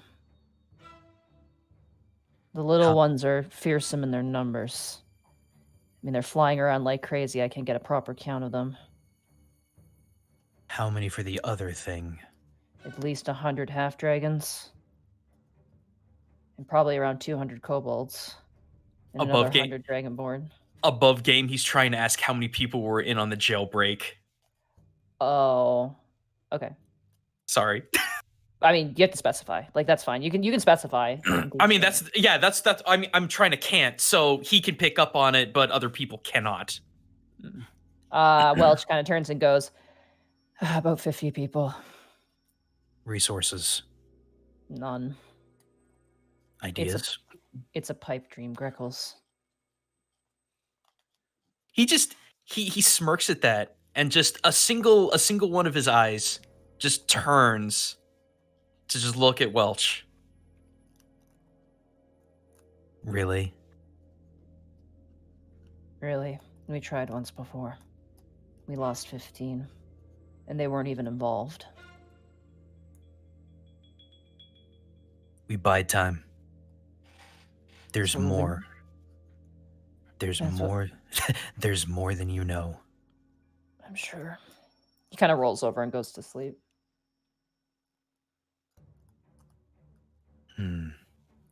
Welch, What? give me your hand. No. No. This is important. No, I can't. They're gonna watch and they see us. Can I perception check to see if they actually see? Or if there's anyone looking in? Go ahead and roll a perception check. I'm curious. 16? You don't see anyone, but that doesn't necessarily mean anything. In that case, Greckles is going to turn the opposite direction. So like back to back. Mm-hmm. And then slowly bump his head next to Welch's so he feels that metal dart. Okay. Welch, you don't see him, but you hear you have a death wish, but I like your energy. And we go to sleep. Yep. That's so he knows it's there. You guys rest during the entire day, the sound and the heat of the sun rushing through. As sunset breaks, you're all roused loudly from your sleep by yelling and the sounds of steel on steel as these half-dragons run in and bash their swords on their shield, yelling and barking at you to get up. Now up we get. You all scramble to your feet, but you're not taken to your jobs. You feel a sense of Sense of cat. I feel a sense of cat. Weird. Meow. Matilda, how'd you get in here? Meow, meow, meow. I want some more sleep now. There's a sense of forlornness as everyone is gathered and brought around the altar. Every single person, slave-wise, is brought around the altar. Abby, as you kind of get roused, you hear the sounds of footsteps outside of the door, and you kind of peek out of the window, looking out towards a sea of people. You watch as Darkus steps up the altar steps.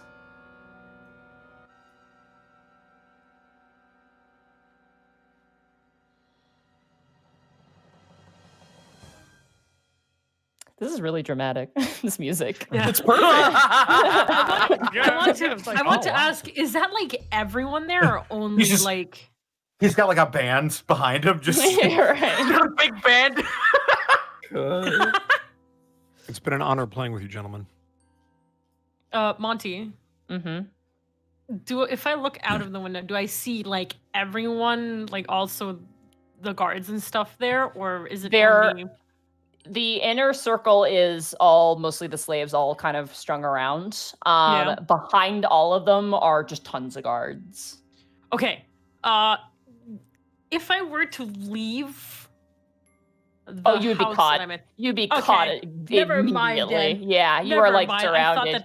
I thought there was like a way You out even towards you the even back. feel as dust kind of falls from the roof as you can hear the sounds of the groaning of wood as a dragon has appeared to have perched on top of the house you're hiding in. Oh, great! Oh, great! Okay. Guess I'm just gonna stay where I am. Okay.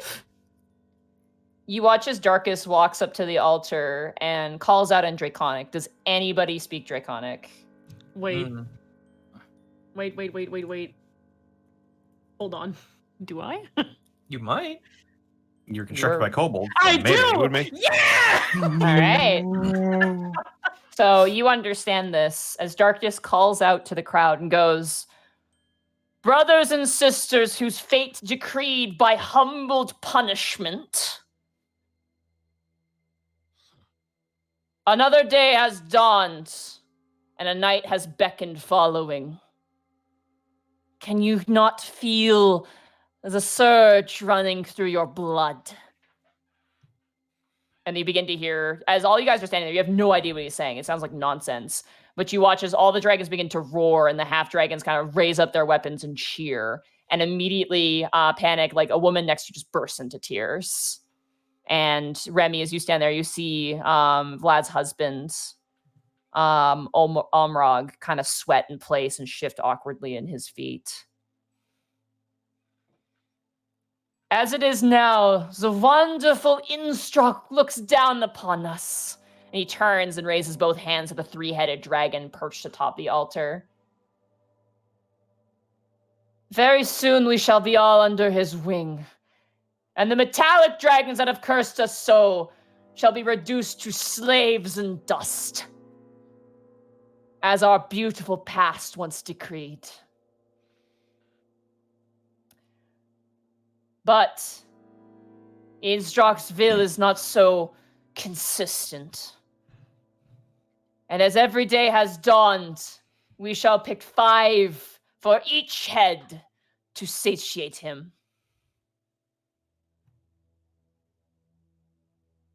And you watch now as the half-dragon's been combed through, and you watch as Darkus raises hand and goes, "There is one special ingredient to today's feeding."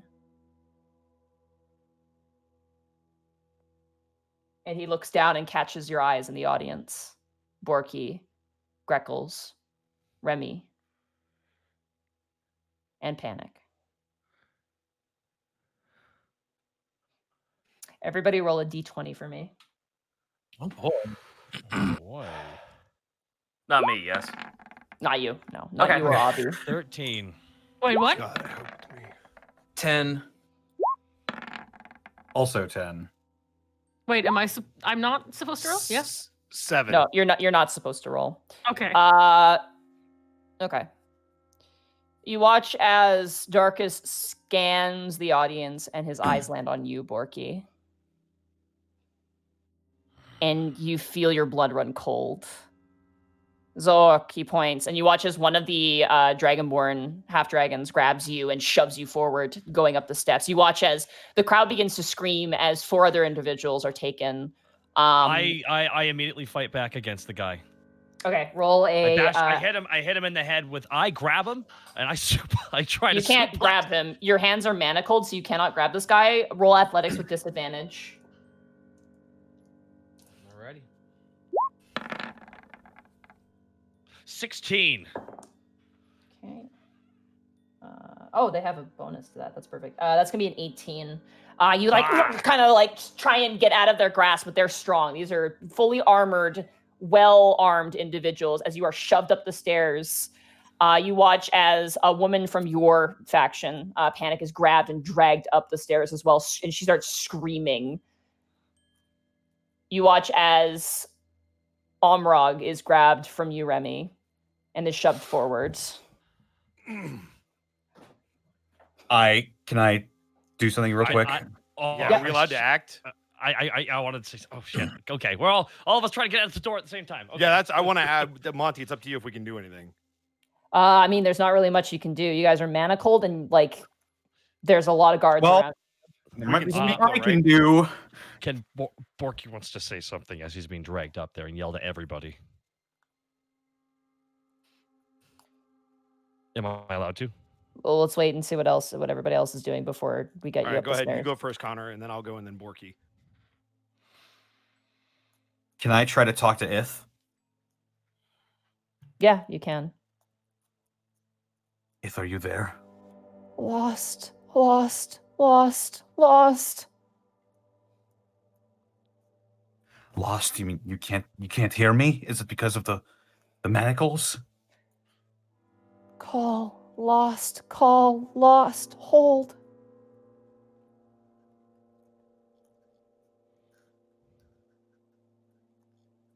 I can feel its influence inside of me.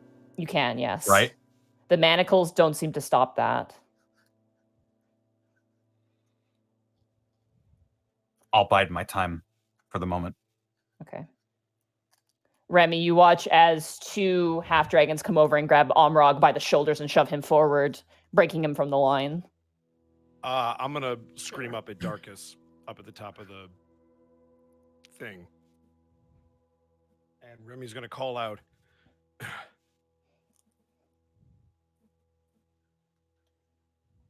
Put him back in the line. If you wish a sacrifice, then bring the non-believer. You are the false idol of a false god. Bring me up there, you coward. He just turns from you and smiles, just grinning these white, pristine teeth as Omrog is dragged forward and you are held back by 2 guards. Greckles, one from your line is taken as well. An old dwarven woman is dragged up the steps. And lastly, someone who is probably just in charge of, you have no idea, is brought up quietly and mournfully steps up the stairs. All 5 of these individuals are brought up, Borky leading the charge. Borky just says top of his lungs. And that's what happens when you follow a god that needs pieces of garbage like us to feel full. When in fact Oriara is on their way back to this plane. Oriara and those of their kind will always be a thorn in your side. Shut up! The half-dragon is going to bash you over the head. I go into a rage. Okay. That's I actually go going to into- miss. I He is go not into going to a- hit you. I go into a rage. Someone give And me I- help with this as you kind of like begin to struggle against them. And you'll never take the city of Alavast either. Because it's not one group of people like dragons. It's everyone around the damn place. Every last... Oh, by the way, I want... And to show you the strength of Alavast, I'll show you this. And Borky's going to try with all of his might to flex out of his chains on top of the plinth. Oh, right. God. Go- While... I'll go ahead make the roll, but Go ahead, roll an athletics check with advantage.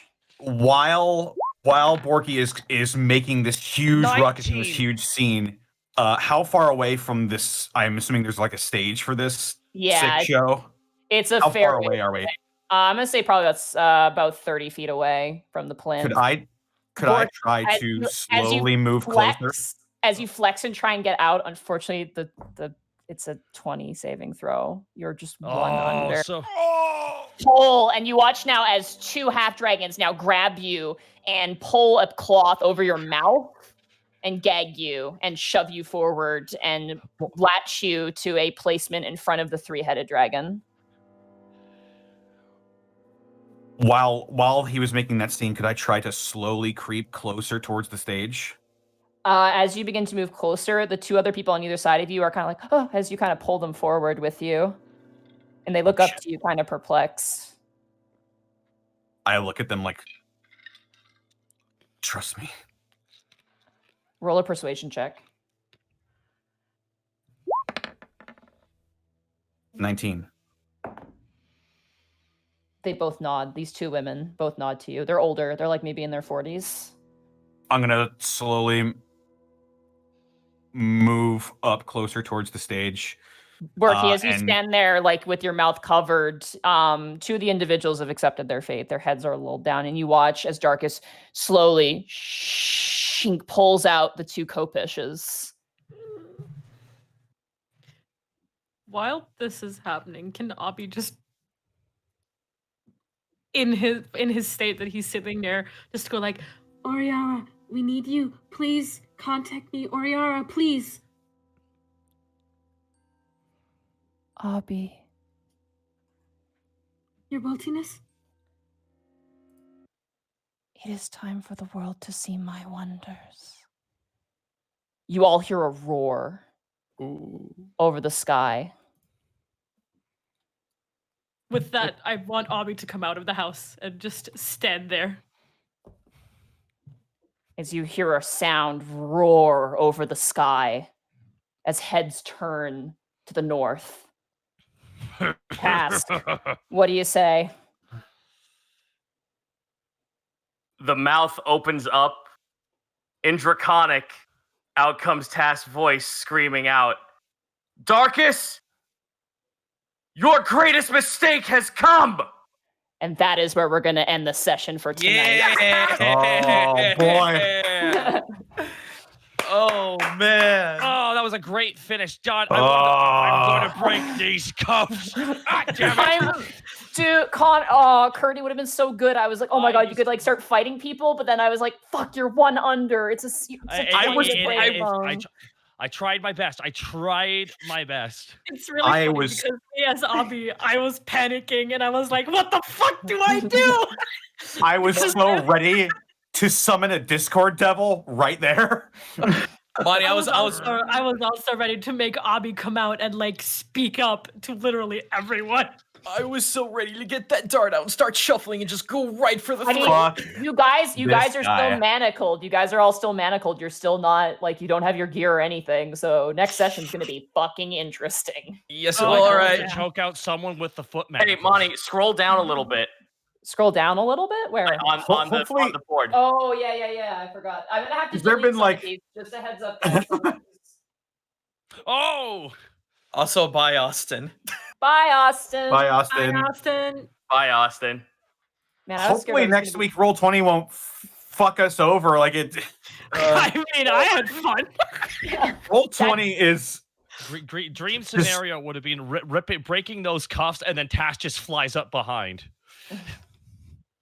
All right, episode 131. Next episode. 131. Next episode is gonna be fucking wild. It's Yeah, gonna it be is. chaos. By the way, just a quick question. Since we've been there for a day, do we get all of our stuff back? Yeah, you get all your spell slots back. Okay, sweet. Because that's what I was wondering. Yeah. What about the healing? What do you mean healing? Like your health pool? Yeah. It's 100% Get your health refilled. back. You guys Yeah, had a you get lot that of Oh, okay. Yeah. Sweet. That's what I was wondering. I was like, my worry is like, Okay, Episode sweet. title: Obby's Unfortunate Adventure. Obby will kill again.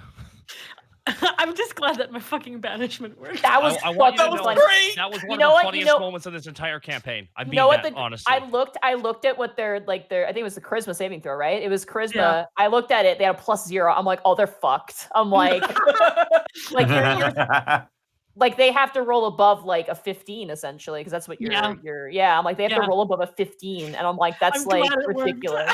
I'm glad it just went. So, Best japes. that was funny.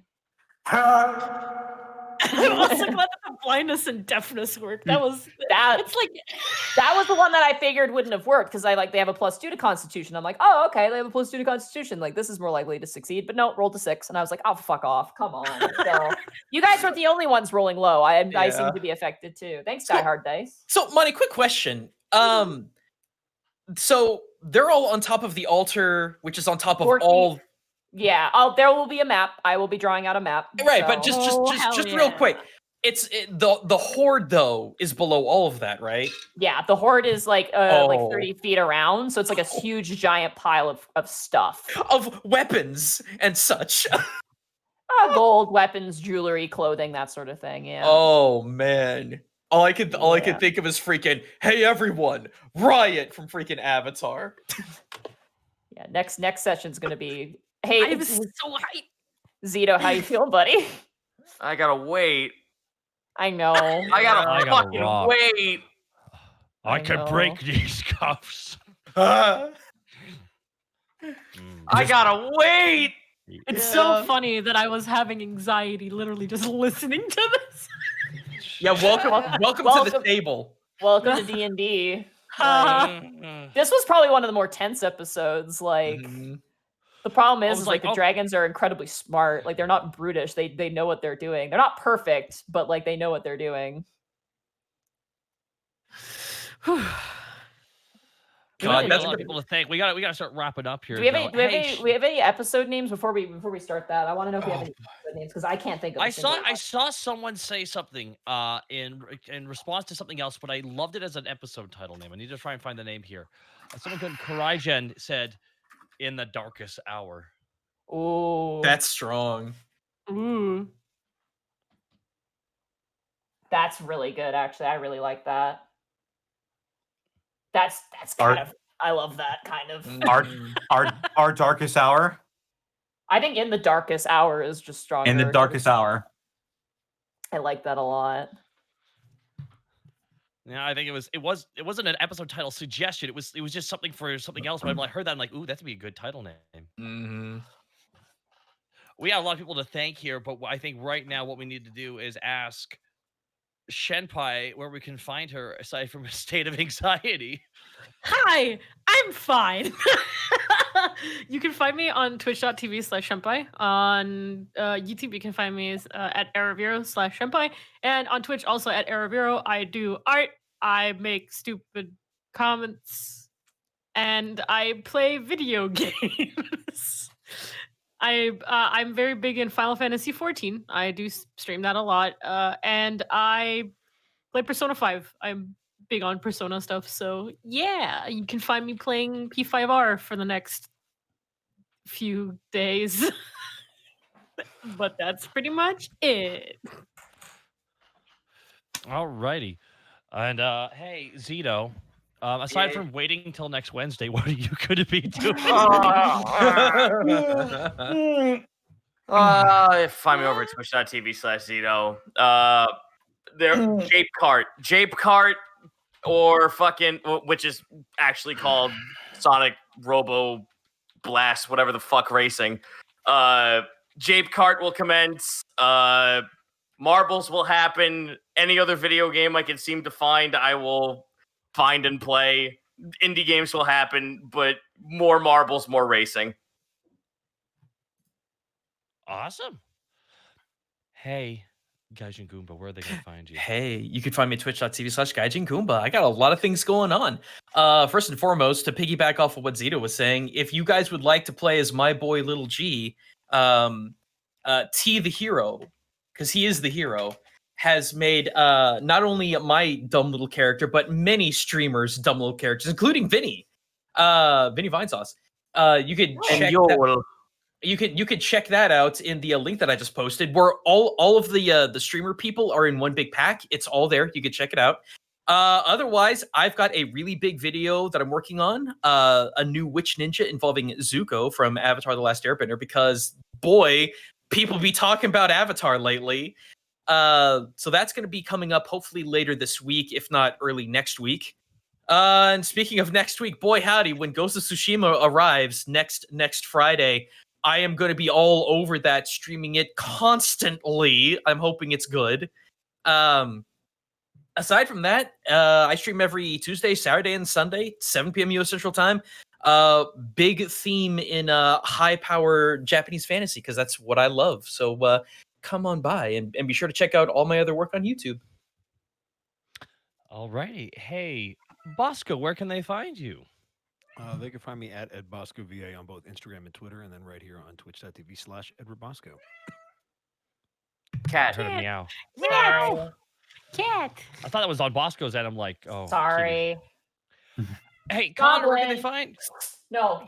Go. Connor, What's where our can call they- doing in your house? I know, right? Goblin. Well, Connor, where can they find you, bud? Hey, what's up, my buddies? You can find me on Twitter and Twitch at Distortion Devil. I stream Tuesdays, Fridays, Saturdays, and Sundays playing WWE 2K20 with Roll Initiative Wrestling, using the chat's D&D characters as wrestlers. Friday is Friday Funhouse. We play a lot of fun games with my friends. Saturday is Bayo 2, better than Bayonetta 1, because Bayonetta 1 sucks. And Sunday, I'm playing with the Harbingers, the people behind Dead House Sonata. And speaking of Dead House Sonata, do you like action RPGs that are narratively driven, that are written by famous video game director Dennis Dyack, man behind the Eternal Darkness, Sandy's Requiem? Well, then you'll love Dead House Sonata. It's a 6-player action RPG where you play as the dead to fight the living, and you can go support it here, and I'll be voice acting in it. Definitely go check out that link right now. Go. Oh, gee. I'm scared. Oh, Monty, where can they find you? You can find me at Monty Glue on Twitter. You can find me at twitch.tv/Monty Glue. Until the 13th, I believe, or the 12th or 13th of August, I'm not going to be doing any planned streams. So Devil May Cry and Final Fantasy IX are on hiatus until such time. I might do just random impro streams. Someone is smacking their lips in the microphone.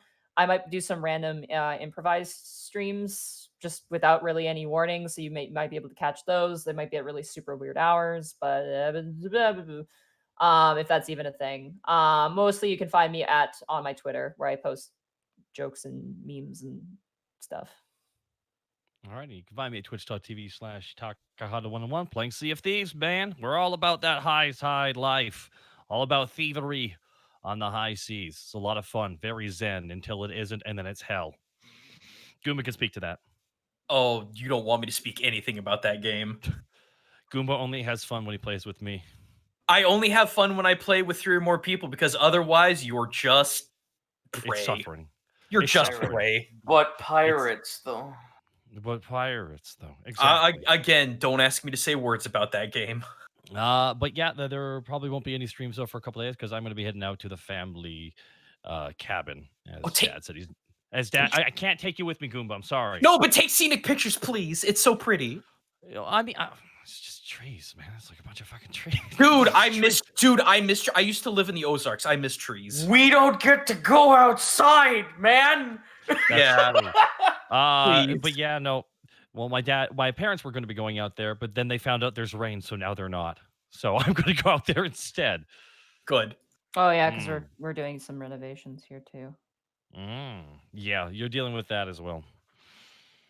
So yeah, that's it for me really here. I got a lot of subs to thank here, so let's just jump right into it. Young Sandpaper Siren Eyes, Zacho Duo, Cryptic Saya Jin. Thank you all so much for the subs. Rand Cossack, X Wiley Willie Jai Kaizen. Zacho Duo gifting subs to a bunch of people. Tepidekabo. Improved Furball, Shiva Goddess, OG Skyer, Skull J, Hellfang Wolf, The Bagel 07, Ebon Sky. Thank you so much, guys. Jason Ringmaster, the Narga Kuga Tamer, Ebon Sky, Wells 234, Cole Sanders 730, Roman Penguin, Fuzzy Crimson, Deluna 13. Thank you so much for the subs. So I think it's with the bits. Sorry, Mad Topic with the 500 bits. Metal Gear Obby, please, Shenpai, you're awesome. Don't sweat the rolls. I agree. It was one of the funniest moments, I think. That was funny. I'm glad. I was I'm genuinely glad. laughing because I'm just like, oh my god, please banish them. It's so. Hey Tom, where'd you go? Oh, I've been wanting to use Banish ever since I got it. you got. Just imagine what was going through his mind when he came back. Just like, hey, what just happened? For those 2 Dragon Guards, that was a horror movie. Yeah. That was a straight up horror movie where Horror you were the Annabelle doll. Okay, it's really what you were doing to them was truly. I really should have done it where Obby just like tilts his head and looks like really creepy. Are you my friend? 500 bits of the Narga Kuga Tamer. Thank you very much. I want to thank Kaze3173 with 1,000 bits. There has to be an alternative to roll 20 money. Will allow for everyone's sake. Sheer luck, Obby isn't dead. Thank you for the 1,000 bits. Matt Topic, thank you again for the bits. Wilder41 with the 1,500 bits. This is your time to pay. This is your judgment day. We made a sacrifice. You're doing doing the big Gonna Get Ready to Die theme by Andrew WK from Wilder41. Gotta get ready to kill. And Probate with 5,000 bits. Monty, why didn't you fudge the save for those cuffs? It would have been glorious because Probate. I can't break these cuffs. I can't break those cuffs, Probate. Speaking of music, I know everyone and their mother has like a million songs they want me to like. They say like, Zito, why aren't you playing this song when this is happening? And I'm like, well, A, because VODs, and B, my musical tastes don't falter to anime, so I'm sorry that I don't get your even. I was gonna say people are posting the Megas XLR theme like a lot right now. Oh yeah. Which as a giant robot theme song is pretty top tier, but I will say the Escaflowne theme might work just for the dragon aspect of it. Man, I'm expecting White Reflection at this point. I was playing Highway to the Danger Zone. I was playing fucking Cloud Top Cruise from Mario Kart 8. Well, I have some very Row special Fight the music for Power. I have very special music for next week, so hopefully you guys will listen to that. Oh hell yeah! Oh yeah. I'm so excited for next week. Fuck. The Turtle Squad with 1,295 bits, probate style, mini birthday bit bomb. In a few minutes, it will be my birthday, and just want to thank you all for not only giving me strength to shoulder on when I didn't want to. I wish you could thank all of you for everything you've done for me, and just know that no matter what, I wouldn't be where I am without each of you guys, even Bosco. We didn't talk about him, by the way. Rikaku Saikro, Rainbow. Oh yeah, Snack. we didn't shout out Bosco for his stuff.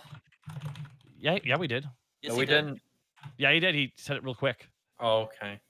Yeah. Defective Sheet with 200 bits. Thank you so much. And Bag of Holding with 1,000 bits. This episode was tense as hell. I can't wait for next week. Thank you so much, Bag of Holding, for the 1,000 bits. Any last words? No, are we good to go?